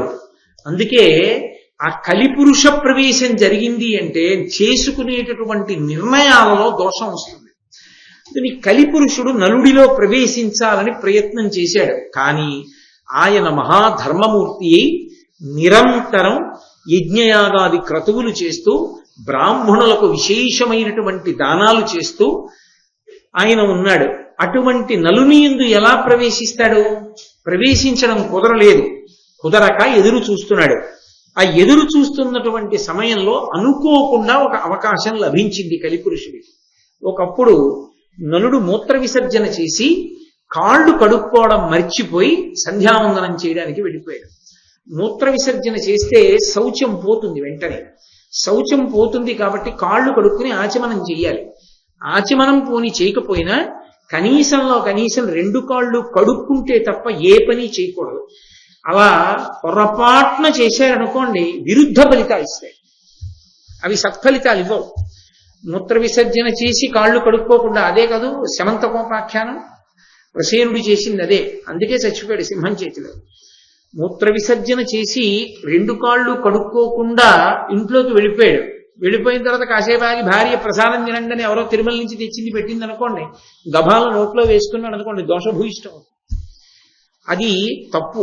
శౌచము పోతుంది. శరీరము శౌచముతో ఉంటేనే కొన్ని పనులు చెయ్యాలి, శౌచము లేని పనులు కొన్ని చెయ్యకూడదు. ఆ శౌచము అంటే పవిత్రత. ఆ పవిత్రతని నిలబెట్టుకునేటటువంటి ప్రయత్నం నిరంతరం చేస్తుండాలి. శౌచము కొన్నిటి కారణంగా విపరీతంగా పెరుగుతుంటుంది శరీరానికి. అందుకే కొన్ని శరీరాలు అంత శక్తివంతములవుతాయి. అంత శక్తివంతములైనప్పటికీ ఆ శౌచము మళ్ళీ పతనమైపోతుంటుంది. కారణం ఏమంటే ముట్టుకోకూడని వాళ్ళని ముట్టుకుంటూ ఉండడం, చెయ్యకూడనివి చేస్తూ ఉండడం, కొన్ని పనులు చేసిన తర్వాత కాళ్ళు కడుక్కోకపోవడం, ఆచమనం చేయకపోవడం, స్నానం చెయ్యకపోవడం, ఇటువంటి కారణాల చేత శౌచం పోతుంది. శౌచం పోతే కలిపురుషుడు ప్రవేశిస్తాడు. బుద్ధి మందగిస్తుంది, బుద్ధి సక్రమ నిర్ణయం చెయ్యదు. అందుకే రాత్రివేళ ఆలోచన చెయ్యవద్దు అని చెప్తారు. రాత్రివేళ ఆలోచన చెయ్యవద్దు అని ఎందుకు చెప్తారంటే అది స్నానం చేసి కూర్చునే సమయం కాదు. స్నాతకం చేసినప్పుడు మామగారికి మాటిస్తాడు, నేను బాగా చీకటి పడిపోయిన తరువాత స్నానం చెయ్యను అని చెప్తాడు. బాగా చీకటి పడిపోయిన తర్వాత తగినంత కారణం లేకుండా స్నానం చేయకూడదు. ఏ పలహారమో చేసేసాడు అనుకోండి, రాత్రి 9:15 9:30 అయిపోయింది అనుకోండి, పడుకోబోయే ముందు స్నానం చేసి పడుకోవడం భోగం అనుభవించడంలో అత్యంత నిష్ట కలిగినటువంటి పశ్చిమ దేశాల వారి యొక్క సంప్రదాయం. ఈ దేశంలో నిద్రపోయే ముందు స్నానం చేయరు, బ్రహ్మముహూర్తంలో నిద్రలేచి స్నానం చేస్తారు. అందుకే శ్రీరామాయణంలో కైకమ్మ అంటుంది, నువ్వు సూర్యవంశంలో పుట్టావు, తెల్లవారుజామున లేచి సూర్యోదయా పూర్వం స్నానం చేసి కూర్చో, సూర్యుడు ఉదయిస్తే నీ బుద్ధి వికసిస్తుందంటుంది. స్నానం చేస్తే శౌచం కుదురుతుంది. శౌచం కుదిరితే బుద్ధి సక్రమమైన నిర్ణయాలు చేస్తుంది. అందుకే శౌచం లేకపోతే చాలా ప్రమాదాలు ఉంటాయి. ఇప్పుడు నేను అసలు ఆ శౌచము అన్న దాని గురించి మాట్లాడడం మొదలుపెట్టాను అనుకోండి, అది చాలా పెద్ద దీర్ఘ ప్రసంగం అవుతుంది. కాబట్టి శౌచము భ్రష్టం అవుతూ ఉంటుంది. భ్రష్టమైతే శౌచాన్ని నిలబెట్టుకోవడానికి మార్గం ఉంటుంది, అది కాళ్ళు కడుక్కోవడమే. ఆ కాళ్ళు కడుక్కోవడం అన్నది మాత్రం ప్రత్యేకంగా అలవాటుగా ఉండాలి. కాళ్ళు కడుక్కోమన్నారు కదా అని పాదం మీద పాదం వేసి రుద్దకూడదు. పాదం మీద పాదం వేసి రుద్దేటటువంటి అలవాటు ఉన్న వాళ్ళకి దేవతల యొక్క అనుగ్రహం నిరంతరం కోల్పోయి దరిద్రం అనుభవిస్తారు. పాదాన్ని పాదంతో రుద్దకూడదు, పాదాన్ని చేత్తో రుద్దుకోవాలి. చెంబుతో నీళ్లు పోస్తూ కుడి చేత్తో నీళ్లు పోస్తూ ఎడం చేత్తో పాదాన్ని రుద్దుకోవాలి. అథవా ఎడం చేత్తో నీళ్లు పోస్తూ కుడి చేత్తో పాదాన్ని రుద్దుకోవచ్చు తప్ప పాదాన్ని పాదంతో రుద్దకూడదు. అందుకే మన దేవతల్ని చూడండి, వేస్తే వీరాసనం వేస్తారు, అంటే ఈ కాలెత్తి ఈ ఎడంకాలెత్తి కుడి కాలు మీద వేసుకుని కూర్చుంటారు తప్ప కాలు మీద కాలేసి కూర్చునేటటువంటి దేవతలు పాదం మీద పాదం పెట్టి రుద్దుకుంటూనో అలా ఎవరు కూర్చోరు. మీరు ఎప్పుడైనా చూడండి, సభలో పెద్దలైనటువంటి వారు కూర్చుంటే 2 పాదాలు ఇలా దగ్గరగా పెట్టి కూర్చుంటారు తప్ప, ఏదో శారీరకమైన అస్వస్థత ఉంటే నేను మాట్లాడటం లేదు, సాధారణంగా పాదం మీద పాదం వీరు. ఎందుకని అంటే దేవతానుగ్రహం లోపిస్తుంది. 2 ఉపాసన అంతా కూడా పాదములలోని నాడుల్నే పట్టుకుంటుంది. అందుకే మీరు చూడండి, నేను అలా వస్తుంటే నా కాళ్ళకి దండం పెడుతుంటాడు. ఉపన్యాసం చెప్పిందంతా తలకాయ నూరు, దానికి ఎవరు పెట్టరు, కాళ్ళకి పెడతారు. కాళ్ళకి ఎందుకు? అవేం చేశావు? ఎప్పుడైనా ఉపన్యాసం చెప్పాయా? మీకు కనబడను కూడా కనబట్టలేదు ఇప్పుడు అవి, వాటికి ఎందుకు దండం? అంటే నేను ఈ భారతం చెప్తున్నప్పుడు మీరు నా యందు ఒక నమ్మకంతో ఉంటారు. ఈయనకి ఏదో భక్తి ఉంది అందుకే చెప్పుకుంటున్నాడు. నా యందు భక్తి ఉన్నది నిజమైతే, అంటే నన్ను నేను పొగుడుకోకూడదని అలా అంటున్నాను తప్ప నేను అలా మోసగించడానికి భారతం చెప్పుకుంటున్న వాడిని కాదు. దాని మీద విశ్వాసం ఉంది కాబట్టే చెప్పుకుంటున్నాను. ఈయనకి భక్తి ఉంది అని మీరు నమ్మినప్పుడు నా ఉపాసన బలం పాదములలో ఉన్న నాడుల యందు ఉంటుంది. అందుకని పాదములకు నమస్కరిస్తారు. 2 పాదములు గమనమునకు సూచనలు, పాదములే తీసుకెడతాయి. మీ పాదములు భగవంతుడి వైపుకి నడుస్తున్న పాదములు, ఆ పాదములకు నమస్కరిస్తే మా జీవితాలు కూడా భగవంతుడి వైపుకి తిరుగుతాయి. అందుకు పాదాలు ముట్టుకుంటారు.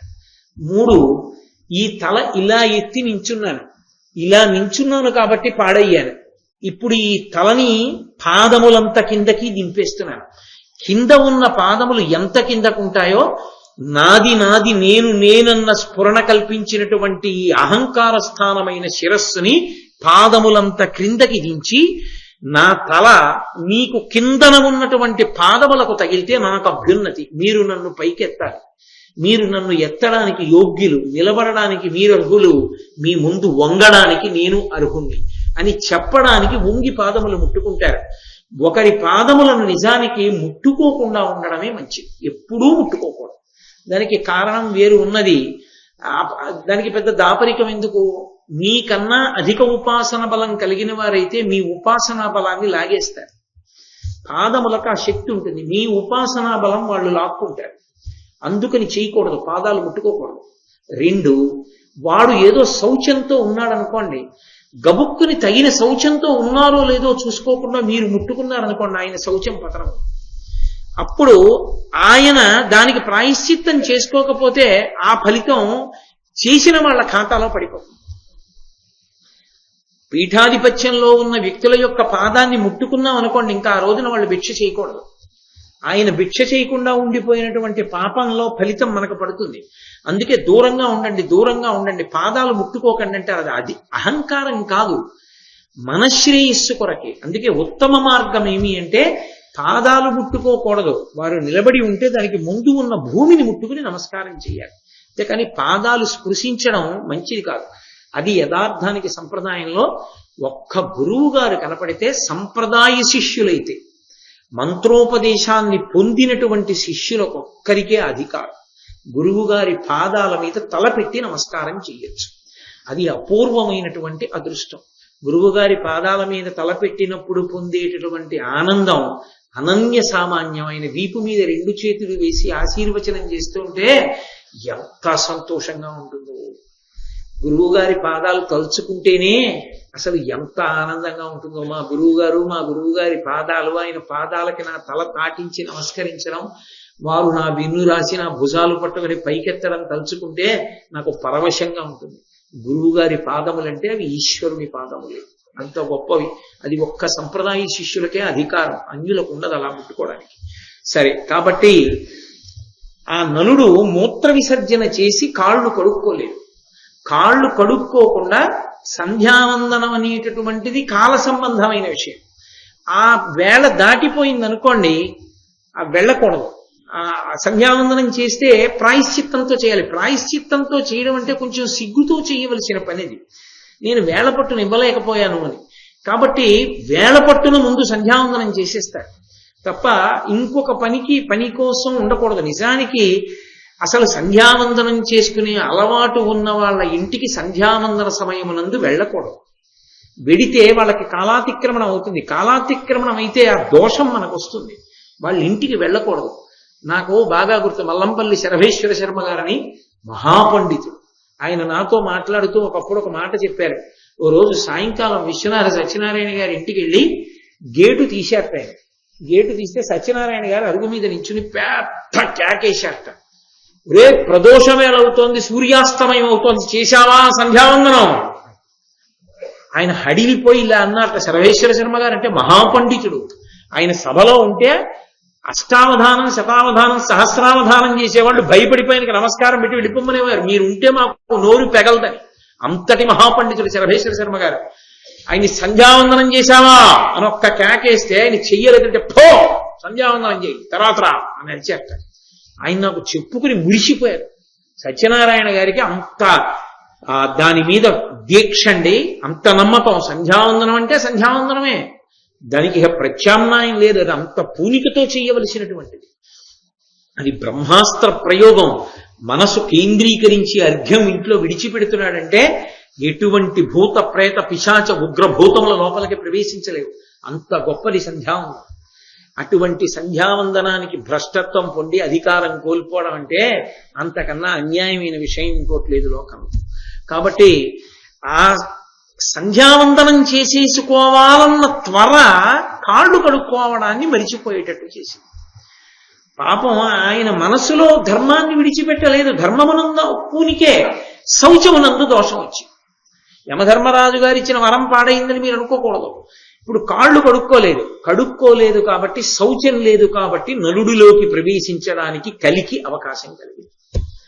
కలిపురుషుడికి అవకాశం కలిగింది కాబట్టి ఉత్తర క్షణమిక ఆలోచించకుండా కలిపురుషుడు నలమహారాజులోకి ప్రవేశించేసి ఈలోగా ద్వాపరుణ్ణి పాచికలలోకి ప్రవేశించమని అడిగి తాను నలునిలోకి ప్రవేశించి పుష్కరుడు అని నలుడికి సోదరుడు అవుతాడు.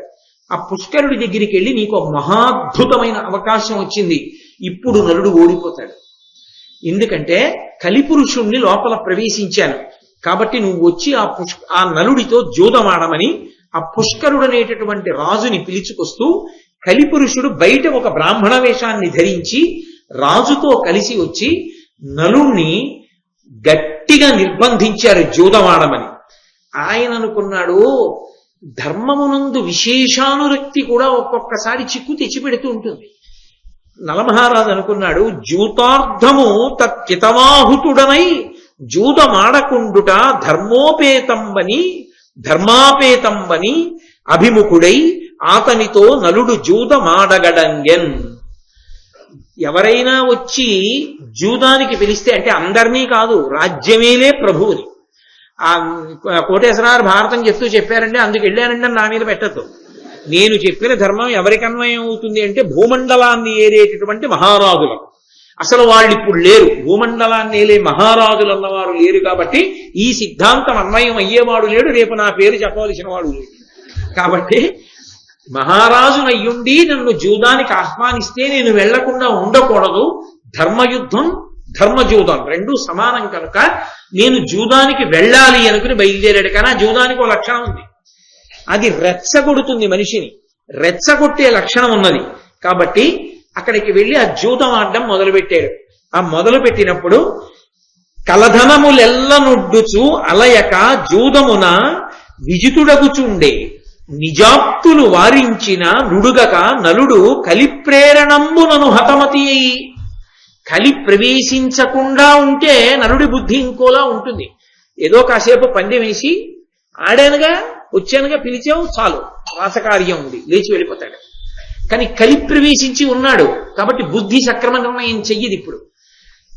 కాబట్టి కలధనములెల్ల ఒడ్డుచు తనకు ఉన్నటువంటి ధనాన్నంతటినీ ఒకదాని తర్వాత ఒకటి వడ్డడం మొదలుపెట్టాడు. ఒక్కొక్కటి ఓడిపోతున్నాడు. గెలుపన్నది లేదు, అన్నీ ఓడిపోతున్నాడు. ఎందుకని? పాచికలలోకి అప్పటికే ద్వాపరుడు ప్రవేశించి ఉన్నాడు. పుష్కరుడికి అనుకూలంగా పందెం పడుతోంది, గమనించట్లేదు నలుడు. అదే పనిగా ఆడుతున్నాడు జూదం, అదే పనిగా ఓడిపోతున్నాడు. బ్రాహ్మణులు చూశారు, అరే రే, ఏమిటి నలమహారాజు ఇవాళ ఇలా ప్రవర్తిస్తున్నాడు, ఏదో ధర్మజూదం అని చెప్పి వెళ్ళాడు, పోనీ ఏదో 2 పందాలు ఆడి లేచిపోవచ్చేని దోషం రాదు, కానీ ఇదేమిటి అదే పనిగా ఆడి ఉన్నవన్నీ ఓడిపోతున్నాడు, చివరికి రాజ్యభ్రష్టుడైపోతాడా ఏమి అనుమానం వచ్చింది. వచ్చి అంతఃపురంలోకి వెళ్ళి దమయంతీదేవిని పిలిచాడు. అంటే ఆవిడ పరిణతి ఏమిటో అర్థం చేసుకోవచ్చు. పిలిచి, అమ్మా నువ్వు వచ్చి చెప్పమ్మా, ఎవరు చెప్పినా వింటలేదని దమయంతీదేవిని వెంట పెట్టుకుని బ్రాహ్మణులు వచ్చారు. అంటే బ్రాహ్మణుల మాటకి దమయంతీదేవి అంతఃపురాన్ని కూడా విడిచిపెట్టి వస్తుంది. ఆమెకున్న బ్రాహ్మణ భక్తి అటువంటిది. కాబట్టి ఇప్పుడు ఆవిడ వచ్చి వారించింది, నాథా వద్దు, ఇంకా నా మాట వినండి, ఇంకా ఆడకండి అని చెప్పింది.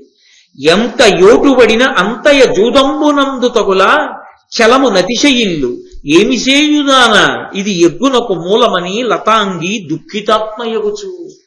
నలుడు కనిపెట్టలేకపోయిన దానిని దమయంతీదేవి కనిపెట్టింది. ఎంత ఓటుబడిన అంతయ జూదంబునంద తగులు, ఎంత ఓడిపోతుంటే జూదంలో అందులోనే మళ్ళీ గెలవగలమన్న పట్టుదల అంత పెరిగిపోతుంది. కాబట్టి వాడు ఎన్ని ఓడిపోతున్నా లేవడు, ఇంకా అక్కడే కూర్చొని ఆడుతుంటాడు. కాబట్టి చలము అతిశయిల్లు, మాత్సర్యం పెరిగిపోతూ ఉంటుంది. వాడు నా కళ్ళ ముందన్ని గెలుస్తున్నాడు, నేను గెలుస్తాను అని ఉన్నవన్నీ పణం పెట్టేస్తుంటాడు. ఏమి చేయుదానా, నేనేం చేయను, చెప్తే వింటలేదు. ఇది ఎగ్గునకు మూలమని, ఇది పెద్ద కష్టాన్ని తేవడానికి మూలం అని లతాంగి దుఃఖితాత్మయుగుచు. లత వంటి శరీరం కలిగినటువంటి ఆ దమయంతి ఎంతో దుఃఖాన్ని పొందినదై ఆమె నిర్ణయానికి వచ్చేసింది. పాచికలు అనుకూలంగా పడుతున్నాయి పుష్కరుడికి, ప్రతికూలంగా పడుతున్నాయి నలుడికి. కాబట్టి ఇక నలుడు గెలవడు, సమస్త సామ్రాజ్యాన్ని కూడా ఓడిపోతాడు, రాజ్యభ్రష్టుడైపోతాడు, కష్టాలు ప్రారంభమవుతున్నాయి. కాబట్టి ఇక చిట్ట చివరి పందెం పడిపోయి నలుడు రాజ్యభ్రష్టుడు అన్న తర్వాత బయటికి వెళ్ళిపోతే పిల్లల్ని కూడా తీసుకెళ్లారు. ముక్కుపచ్చలారని పిల్లలు, అంతఃపుర సౌఖ్యాలకు అలవాటు పడినటువంటి పిల్లలు ఎక్కడ కష్టాలు పడతారు. అందుకే ఆమె పరిణితితో ఆలోచించి నలుణ్ణి సంప్రదిద్దామంటే సంప్రదించే అవకాశం లేదు, మగ్నమైపోయి ఉన్నాడు ఆ క్రీడలో. వార్ష్ణీయుడు అనబడేటటువంటి సారథిని పిలిచి తన యొక్క కుమారుడైనటువంటి ఇంద్రసేనుణ్ణి, కుమార్తె అయిన ఇంద్రసేనని, కవల పిల్లలు పెట్టుకోవడానికి బాగుండే పేర్లు, ఇంద్రసేనుడు ఇంద్రసేన, ఇద్దరిని ఆ రథం ఎక్కించి ఈ పిల్లలిద్దరినీ తీసుకెళ్లి నా పుట్టింట్లో దింపేసి ఆ విదర్భ దేశంలో భీముడి దగ్గర దింపి నువ్వు మళ్ళీ అంతే వేగంతో తిరిగి రమ్మని. ఆయన వెళ్ళాడు, పిల్లలిద్దరిని అక్కడ దింపేశాడు. తాతగారింట్లో మనవల్ని దింపితే పెద్దదానికి కారణం ఏముంటుంది, ఏదో ఆడుకోవడానికి పంపించింది తల్లి. ఆ రథంలో దింపేశాడు, ఏమీ చెప్పలేదు, మళ్ళీ వెనక్కి వచ్చేసింది రథం. ఈ రథం వెనక్కి వచ్చే లోపల నలమహారాజు ఆవిడ అనుకున్నట్లుగానే సామ్రాజ్యాన్నంతటినీ కూడా ఓడిపోయి కట్టుబట్టలతో, అది తప్ప ఇంకొకటి లేదు, రథం కూడా లేకుండా కట్టుబట్టలతో దమయంతీదేవిని తీసుకుని నగర పొలిమేరలకు వెళ్లి 3 రోజులు ఉన్నాడు. పలకరించిన వాడు లేడు, అన్నం పెట్టినవాడు లేడు. ఎందుకని?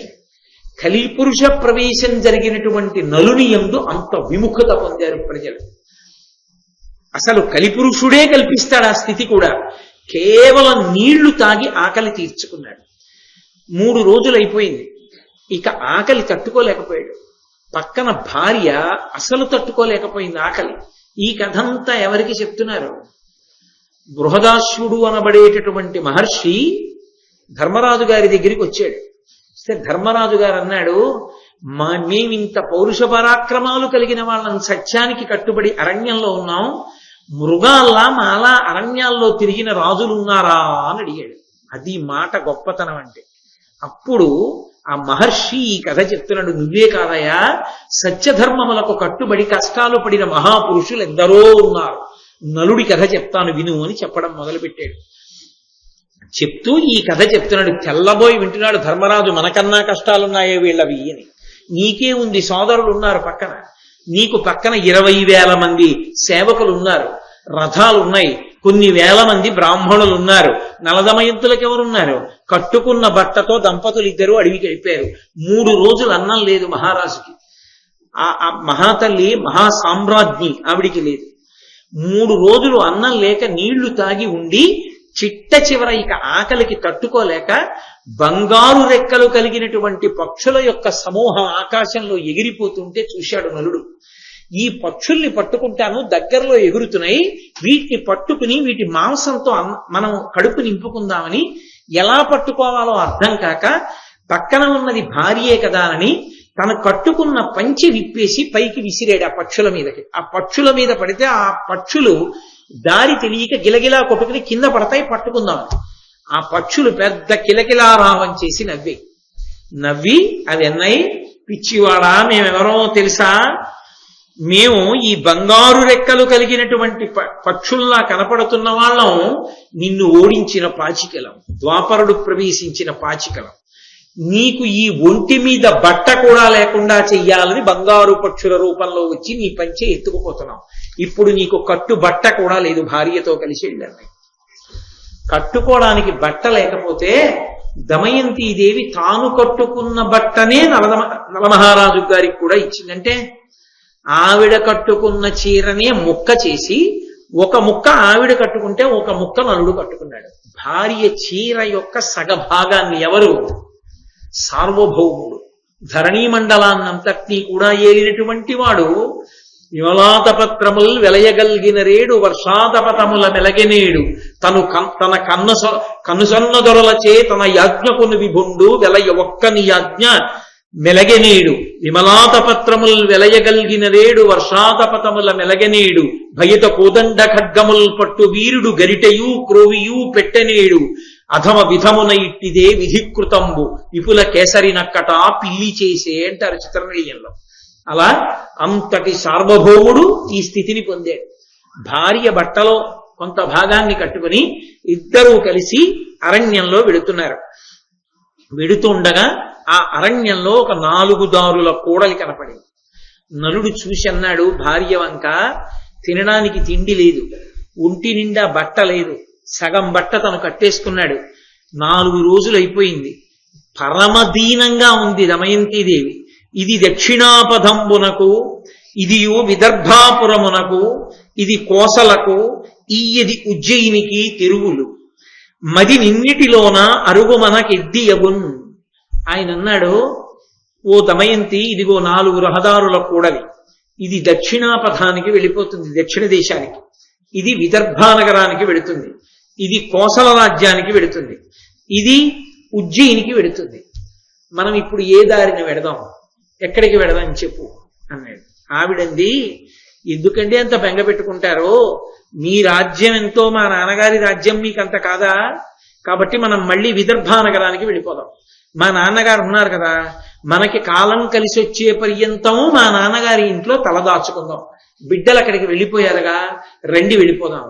ఆయన అన్నాడు, ఒకానొక నాడు ఎంతో గొప్ప స్థితిలో ఉన్నటువంటి వాడిగా మహారాజుగా మీ ఇంటికి వచ్చాను, బంధువుల యొక్క గౌరవాన్ని పొందాను. ఇవాళ అన్నీ పోగొట్టుకున్న వాడిగా, భార్య చీరలో సగభాగం కట్టుకున్న వాడిగా వచ్చి మీ నాన్న ముందు ఏమి నిలబడను, ఏం మర్యాదగా ఉంటుంది, నాకేం గౌరవంగా ఉంటుంది, అందుకని వద్దు, మనం అరణ్య మార్గాన్ని పట్టి వెడదాం అంటే దమయంతీదేవి మీరు మీ మంకు పట్టు అనలేదు. ఆవిడంది, ఎందుకంత బెంగ పెట్టుకుంటారు, ఎందుకంత కష్టంలో ఉన్నానన్న భావన పొందుతారు, అధిక దుఃఖ రోగార్తునకు ఔషధంబు సురుచిరంబకు భార్యయ చూవెయందు పునర భార్యాసమేతుడై యున్నవానికి ఎంత లయ్యును ఆపదలు ఇరుకపడవు. తెలుగు సాహిత్యంలో మకుటాయమానమైనటువంటి పద్యం ఈ పద్యం. అసలు దాంపత్యం అంటే ఏమిటో చెప్పినటువంటి పద్యం.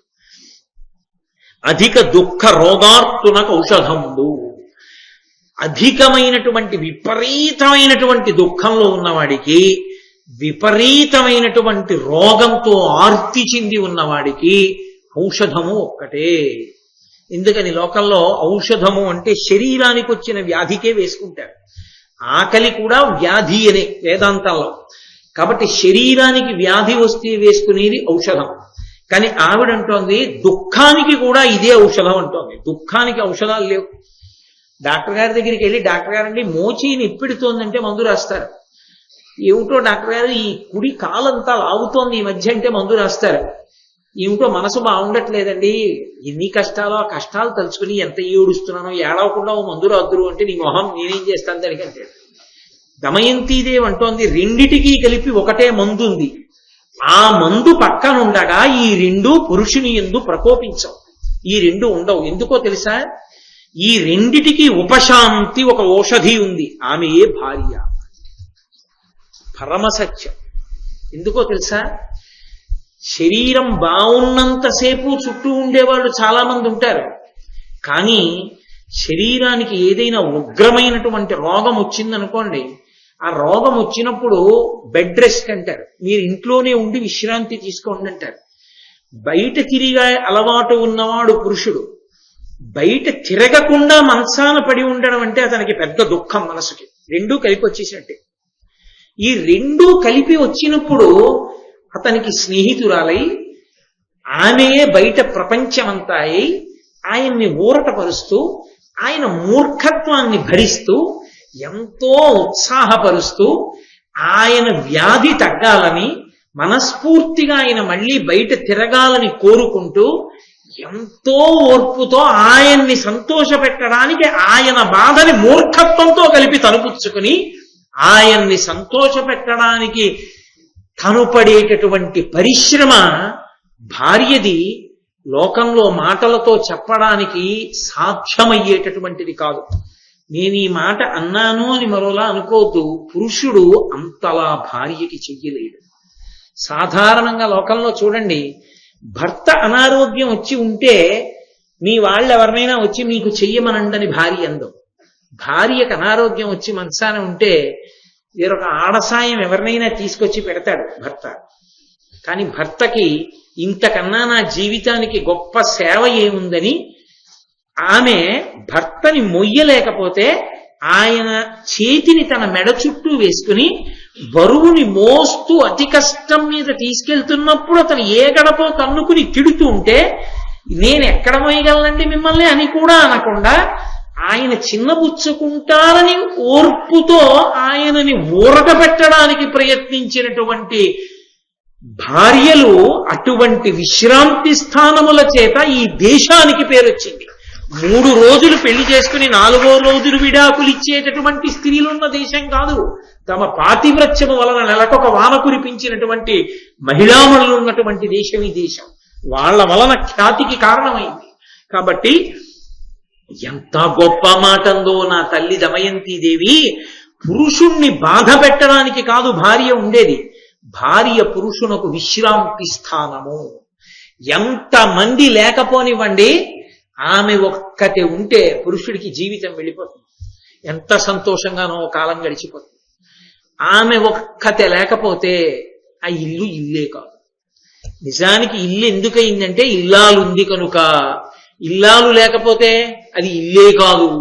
కాబట్టి ఆమె నలమహారాజుతో అంటోంది, అధిక దుఃఖ రోగార్తునకు ఔషధంబు సురుచిరంబుగ భార్యయే చువేయందు. భార్యయే పురుషునకు మానసిక దుఃఖానికి శారీరక దుఃఖానికి కూడా ఉపశాంతి స్థానము. ఒనర భార్యా సమేతుడైయున్నవానికి ఎంతలయ్యును ఆపదలెరుకపడవు. అనుకూలవతి అయినటువంటి భార్య పక్కన ఉండగా ఇన్ని ఆపదలు రానివ్వండి, పురుషుడు కందిపోడు, సంతోషంగానే ఉంటాడు. నేనుండగా మీకెందుకు, మీకు ఆపదేమిటి? ఎవరిని అడుగుతోంది? ఏమంటే కట్టుకోవడానికి పూర్తి చీర లేదు అని సిగ్గుపడవలసింది తను. నాకు కట్టుకోవడానికి పూర్తి చీర లేదండి అంటే నీ చీరలో సగం నేను కట్టుకుని పంచెలా తిరుగుతున్నానని ఎక్కడ చిన్నబుచ్చుకుంటాడోనని నేనుండగా మీకు ఆపద ఎక్కడుందండి అంది. అది దాంపత్యం. అది యువకులు యువతీమణులు నేర్చుకోవలసింది. మహాభారతం చెప్తే మత ఛాందసత్వం వస్తుంది అని చెప్పి మహాభారతాన్ని పాఠ్యగ్రంథాల్లో వెయ్యొద్దు అంటే పిల్లలకి పశ్చిమ దేశాల సంస్కృతి వస్తుంది, టీవీ సీరియల్స్ లో ఉన్న డైలాగులు వస్తాయి, కానీ తమ జీవితాల మీద అవగాహన ఎక్కడి నుంచి వస్తుంది? మహాభారతం చదువుకుంటే, మహాభారతం వింటే ఎలా బ్రతకాలో అర్థం అవుతుంది. అలసినెడ దస్సినెడ ఆకలి దప్పియు అయిన ఎడల గడుకొని ధరణీ తలనాథ పురుషునకు ఇమ్ముల భార్య పాచు చిత్తమున దుఃఖముల్. ఓ భర్త, ఓ నలచక్రవర్తి, బాగా అలిసిపోయి ఉన్నప్పుడు, బాగా డస్సిపోయి ఉన్నప్పుడు, ఆకలి విపరీతంగా వేసి ఉన్నప్పుడు, విపరీతంగా దాహం వేస్తున్నప్పుడు, ఓ ధరణీతలనాథ, ఇప్పటికీ నువ్వు రాజ్యభ్రష్టుడు అంటలేదు ఆవిడ. ఓ మహారాజా, నిన్ను వాళ్ళు అన్యాయంగా మోసం చేశారు కానీ నీ రాజ్యం నీకు రాదేమిటో, ఇవ్వాల లేదేమో కానీ రేపు నువ్వు రాజువే. ఎంత ఊరట పరుస్తోందో చూడండి ఆ పిలుపులో. రాజ్యభ్రష్ట అందనుకోండి, చచ్చినవాడు ఇంకా చచ్చిపోతాడు. కాబట్టి ఓ ధరణి తలనాథ, పురుషులకు ఇమ్ముల భార్య పాచు చిత్తమున దుఃఖముల్, వీటన్నిటి వలన కలిగినటువంటి దుఃఖములనన్నిటినీ కూడా భార్యయే పోగొడుతుంది. ఎందుకని? పురుషుడికి ఒక వయసు వచ్చిన తర్వాత అలవాటు అయిపోతుంది. ఆవిడ ఎన్ని పనుల్లో ఉంది ఈయన గమనించాడు. ఈయన మాత్రం 9:30 అయ్యేటప్పటికి ఏమాయ్ అంటే పెట్టేస్తున్నాను, ఒక్క నిమిషం ఉండండి, ఇదిగో పిల్లలకి పాలు పడుతున్నానా, ఉండండి ఒక్క నిమిషం పెట్టేస్తాను. ఏడు మీ మొహం, ఎప్పుడు 9:30కి టిఫిన్ ఎట్టేయాలా? పెడుతూ మన వాళ్ళకి పాలు పట్టడం కొత్తగా ఒకటి వచ్చిందా ఇప్పుడు, అది చేస్తున్నానా, ఏం పెట్టుకు తినలేరా, ఆ పలహారం పల్లెల్లో పెట్టుకోవడం రాదు అని అందో, వస్తున్నాను ఉండండి పెట్టేస్తాను ఒక్క నిమిషం అని మనవల్ని ముద్దులాడుతుంది. మీ తాతే 9:30 అయ్యేటప్పటికి పలహారం పెట్టేయాలి కదూ, లేకపోతే ఉండలేరు కదూ, అందుకని తాతగారికి పలహారం పెట్టేస్తాను, గబగబా తాగి నాన్న గబగబా తాగే అని వాడిని బతిమాలుకుంటుంది. అర్థం చేసుకోలేని వాడిని తప్ప తినేస్తాడు మీ తాత టిఫిన్ పెట్టకపోతే అమ్మా అంత మనవల్ని. కాబట్టి ఆకలికి అసలు ఆమె ఆప్యాయత ఔషధం, ఆమె మాట ఔషధం, దాని చేత కడుపు నిండుతుంది. దాహానికి ఆమె మాట ఔషధం. ఆమె ఈయన లేచి మంచినీళ్ళు తెచ్చుకోలేడు కానీ అదో ప్రేమ అంతే, బద్ధకం అని కాదు, అలా అలవాటు అయిపోతుంది. ఆ ప్రేమ అటువంటిది. అంటే మీరు అలాంటి పనులు చేస్తుంటారా అని అడగండి. నేను ఏదో అన్నాను కదా అని అవన్నీ నేను చేసేవాడిని అని మీరు అనుకోకూడదు. మీ మీద పెడితే బాగుండదని నా మీద పెట్టుకుంటున్నాను. కాబట్టి దస్సినెడా బాగా బడలిక పొందితే వెంటనే ఇంటికి వస్తూనే, బడలిపోయాననగానే మొదట పిలిచే పిలుపు ఎవరిది అంటే భార్యనే పిలుస్తాడు. ఆకలి దప్పియునైనా, ఆకలి వేసిన పసిపిల్లాడు ఎలా ఏడుస్తాడో అలా ఆకలి అయిగానే ఆవిడ్ని పిలుస్తాడు. దప్పిక దాహం ఇస్తే ఆవిడ్ని పిలుస్తాడు. గడకొని ధరణీతలనాథ, పురుషునకు ఇమ్ముల భార్యయు పాచు చిత్తమున దుఃఖములు, మనసులో ఎప్పుడెప్పుడు ఏ దుఃఖం చేరుతోందంటే అప్పుడు భార్య తీసేస్తుంది. ఆ భార్యని నేను పక్కన ఉండగా నీకు దుఃఖం ఏమిటయా, ఏమిటి అడవికి ఎడదాం, మన ఇద్దరం పాపం నువ్వు ఇలా ఉన్నావు అలా ఉన్నావు అంటాయేంటి? ఏం లేదు, మన ఇద్దరం ఒకరి పక్కన ఒకరు ఉండగా మనకి దుఃఖం అన్న మాటే లేదు, పరమ సంతోషం అంతే. మీ పక్కన నేను, నా పక్కన మీరు ఉన్నంత కాలం దుఃఖం అన్న మాటకు అవకాశం లేదు. దుఃఖం అన్న మాటకు అవకాశం ఎప్పుడైనా ఉంటే ఎప్పుడో తెలుసా? ఆ మాట నీ చెప్పక్కర్లేదు అప్పుడు. కాబట్టి ఎందుకు అమంగళకరమైన ప్రస్తావన? కాబట్టి మనిద్దరం పక్క పక్కన ఉండగా మనకి దుఃఖం ఏమిటి? దుఃఖపడకండి అంది. అంటే ఇద్దరూ కలిసి వెళ్ళారు. ఒక పాడుపడిపోయినటువంటి గృహం లాంటి గృహం కనబడింది. అందులో మట్టి కొట్టుకుపోయినటువంటి శరీరంతో 4 రోజుల నుంచి అన్నం తినని కారణం చేత విపరీతమైనటువంటి బడలికకి గురై, ఎక్కడ నేను అన్నం తినకపోవడం వల్ల నీరసంగా ఉన్నానంటే దానివల్ల భర్త మరింత నొచ్చుకుంటాడో అని తన ఆకలి కూడా చెప్పకుండా, తను ఇంత కష్టంలో ఉన్నా కూడా భర్తని ఊరడిస్తూ మాట్లాడుతుంటే, అయ్య పిచ్చి ఇల్లాలా, ఎంత మంచిదానివి దొరికావే, ఆనాడు వచ్చి వద్దండి ఆడద్దన్నప్పుడు నీ మాట వినుంటే నేను ఎంత బాగుపడేవాడినే, నీ మాట లక్ష్య పెట్టలేదు, ఎంత కష్టపెడుతున్నానని ఆమె మంచితనాన్ని భరించలేక నలచక్రవర్తి ఏడుస్తుంటే. అందుకే అరణ్య పర్వంలో వచ్చినటువంటి నలదమయంతుల కథ చాలా పెద్ద ఉపాఖ్యానం, కానీ అది బహురసవత్తరం. ఆ నలదమయంతుల కథ ప్రత్యేకంగా వింటారు కోరి. ఎందుకో తెలుసా? సమస్త దుఃఖోపశమనం అది వింటే. కలిపురుషుడు బాధ పెడుతున్నవాడు వదిలిపెడతాడు ఇది వింటే. అందుకే నన్నయ్య గారు కూడా పట్టం కట్టి వర్ణించారు ఈ ఉపాఖ్యానాన్ని. అని ఆమె చెప్తున్న మాటలు జ్ఞాపకానికి వస్తూ నలుడికి నిద్ర పట్టలేదు. భర్త పక్కనున్నాడు కదా అన్న ఆనందంతో ఇంత కష్టంలోనూ దస్సిపోయి దమయంతీదేవి నిద్రపోయింది. చూశాడు నలచక్రవర్తి. ధరణి రాజ్యంబుతో ధనమెల్ల పరులచే నపహృతంబకుటయు ఆప్త మిత్ర బంధు జనంబులు ప్రకృతి జనంబులు విడుచుటయును మహావిపిన భూమి పత్నితో తన పరిభ్రమించుటను అప్పుడు తలచి శోకించి ఈ తరుణి తొల్లి మృదు శయనంబున మెలతలు మెలకుతో నడుగులొత్తగా నిద్ర అనుభవించు కోమలాంగి ఇప్పుడు గురుకొని పాంసుల స్థలమునంద నిద్ర తగిలిదియు పంకజాక్షి నాకు భార్యయి ఇంత దుఃఖంబు వందె దైవ ఘటన చేసి. ఆ నలుడు బాధపడుతున్నాడు. అయ్యయ్యో, అనవసరంగా జూతమాడాను, ఎక్కడో అక్కడ ఆపలేదు. ధరణి రాజ్యంబుతో ధనమెల్ల పరుల చేత అపహృతంబగుటయు, నాకున్నటువంటి రాజ్యంతో కలిపి సమస్త సంపద పరులు అపహరించారు. ఇక ఆప్తమిత్ర బంధుజనంబులు ప్రకృతి జనంబులు విడిచుటయును మహావిపిన భూమి పత్నితో తన పరిభ్రమించుటను అప్పుడు తలచి శోకించి, ఆప్తమిత్రులు, ఆ రాజ్యంలో ఉన్నటువంటి బంధుజనులు, ప్రకృతి జనులు అంటే సామాన్యమైనటువంటి ప్రజలు, వీళ్ళు కూడా తనని విడిచిపెట్టేశారు. తనని విడిచిపెట్టేస్తే తాను ఇలా భార్యతో కలిసి ఘోరమైన అరణ్యానికి రావలసి వచ్చింది. మృదువైనటువంటి శయ్యల మీద తాను పడుకుని నిద్రపోతుంటే ఆమె అడుగులకు మడుగులొత్తవలసిన వాళ్ళు, ఆమె పాదములను ఒత్తవలసినటువంటి పరిచారికలు అక్కడ ఉండి ఆమెని సుఖపెడుతుంటే పరమ సంతోషంగా నిద్రపోవలసినటువంటి కోమలాంగి అయినటువంటి దమయంతీదేవి ఇవాళ ఇటువంటి పాంసుల స్థలమునందు ఇటువంటి దుమ్ము ధూళి కొట్టుకుపోయి కొన్ని సంవత్సరముల నుంచి తుడవకుండా శిథిలమైపోయిన పాడుపడిపోయిన ఇంట్లో ఇన్ని రాళ్ల ముక్కల మధ్యలో తల కింద తలగడా లేకపోతే చేతిని తలగడాగా పెట్టుకుని ఇటువంటి కోమలాంగి నిద్రపోతోంది. నాకు భార్య అయి ఇంత దుఃఖంబు వందె దైవఘటన చేసి. దేవతలకి ఇల్లాలు కావలసింది, ఇంద్రుడికో వరుణుడికో యముడికో వరుణుడికో ఇల్లాలు కావాలి. కాదు కాదు, నిన్నే చేసుకుంటానని కోరి కోరి నాకు ఇల్లాలైంది. నాకు ఇల్లాలైనందుకు భగవంతుడు ఆమెకి చేసిన నిర్ణయం ఇది. ఇలా పడుకునుంది అని ఆమెను చూసి బాధపడుతూ ఆమెను విడిచిపెట్టి వెళ్ళిపోతే ఆమె తన పుట్టింటికి వెళ్ళిపోతుంది. ఎలాగో ఇటు వెళ్ళిపోతే వస్తుంది విదర్భ దేశం అని చెప్పాను కదా, వెనక్కి వెళ్ళిపోతుందని తాను దమయంతిని విడిచిపెట్టి వెళ్ళిపోయాడు. కొంత దూరం వెళ్ళి, అరెరే నన్ను నమ్ముకున్న భార్య, నా వెంట ఎన్ని కష్టాలున్నా నాతో వచ్చిన భార్య, ఆఖరికి నాకు పంచె లేకపోతే తన చీరలో సగం నాకు చింపి ఇచ్చిన భార్య, పక్షులు దాన్ని ఎత్తుకుపోయినా నన్ను గేలి చేయకుండా నేనుండగా మీకు కష్టమా అని నన్ను ఓదార్చిన భార్య, నేను ఉన్నాను అని నమ్మి నిద్రపోతున్న భార్య, సకల సుగుణములు కలిగినటువంటి భార్య, పరమపతివ్రత, శీలవతి, సంతానవతి, ఇటువంటి దాన్ని ఇటువంటి ఘోరారణ్యంలో ఒక్కదాన్ని విడిచిపెట్టి వెళ్ళిపోవడం చాలా దారుణం కదా అనిపించింది. కానీ నేను ఈమె పక్కన ఉంటే, ఈమె ఇలాగే నాతో అరణ్యంలో తిరుగుతుంటే కష్టపెట్టడం తప్ప నేనేమి సుఖపెట్టగలను ఈమెని.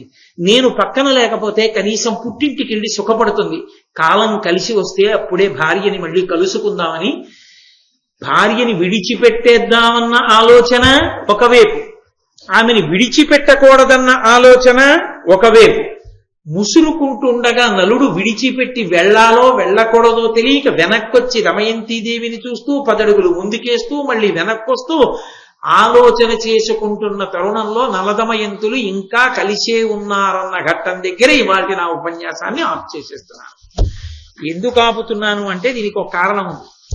చాలా రసకందాయమైనటువంటి ఉపాఖ్యానం నలదమయంతుల యొక్క ఉపాఖ్యానం. ఇవాళ నేను ఎందుకు ఆఫ్ చేశానో దాని ప్రధాన కారణం ఏమిటో మీకు ఒక అరగంట సమయాన్ని ఎందుకు ఇవ్వాలనుకున్నానో చెప్తాను. దయచేసి కూర్చోండి, మంగళం చెప్పి చెప్తాను.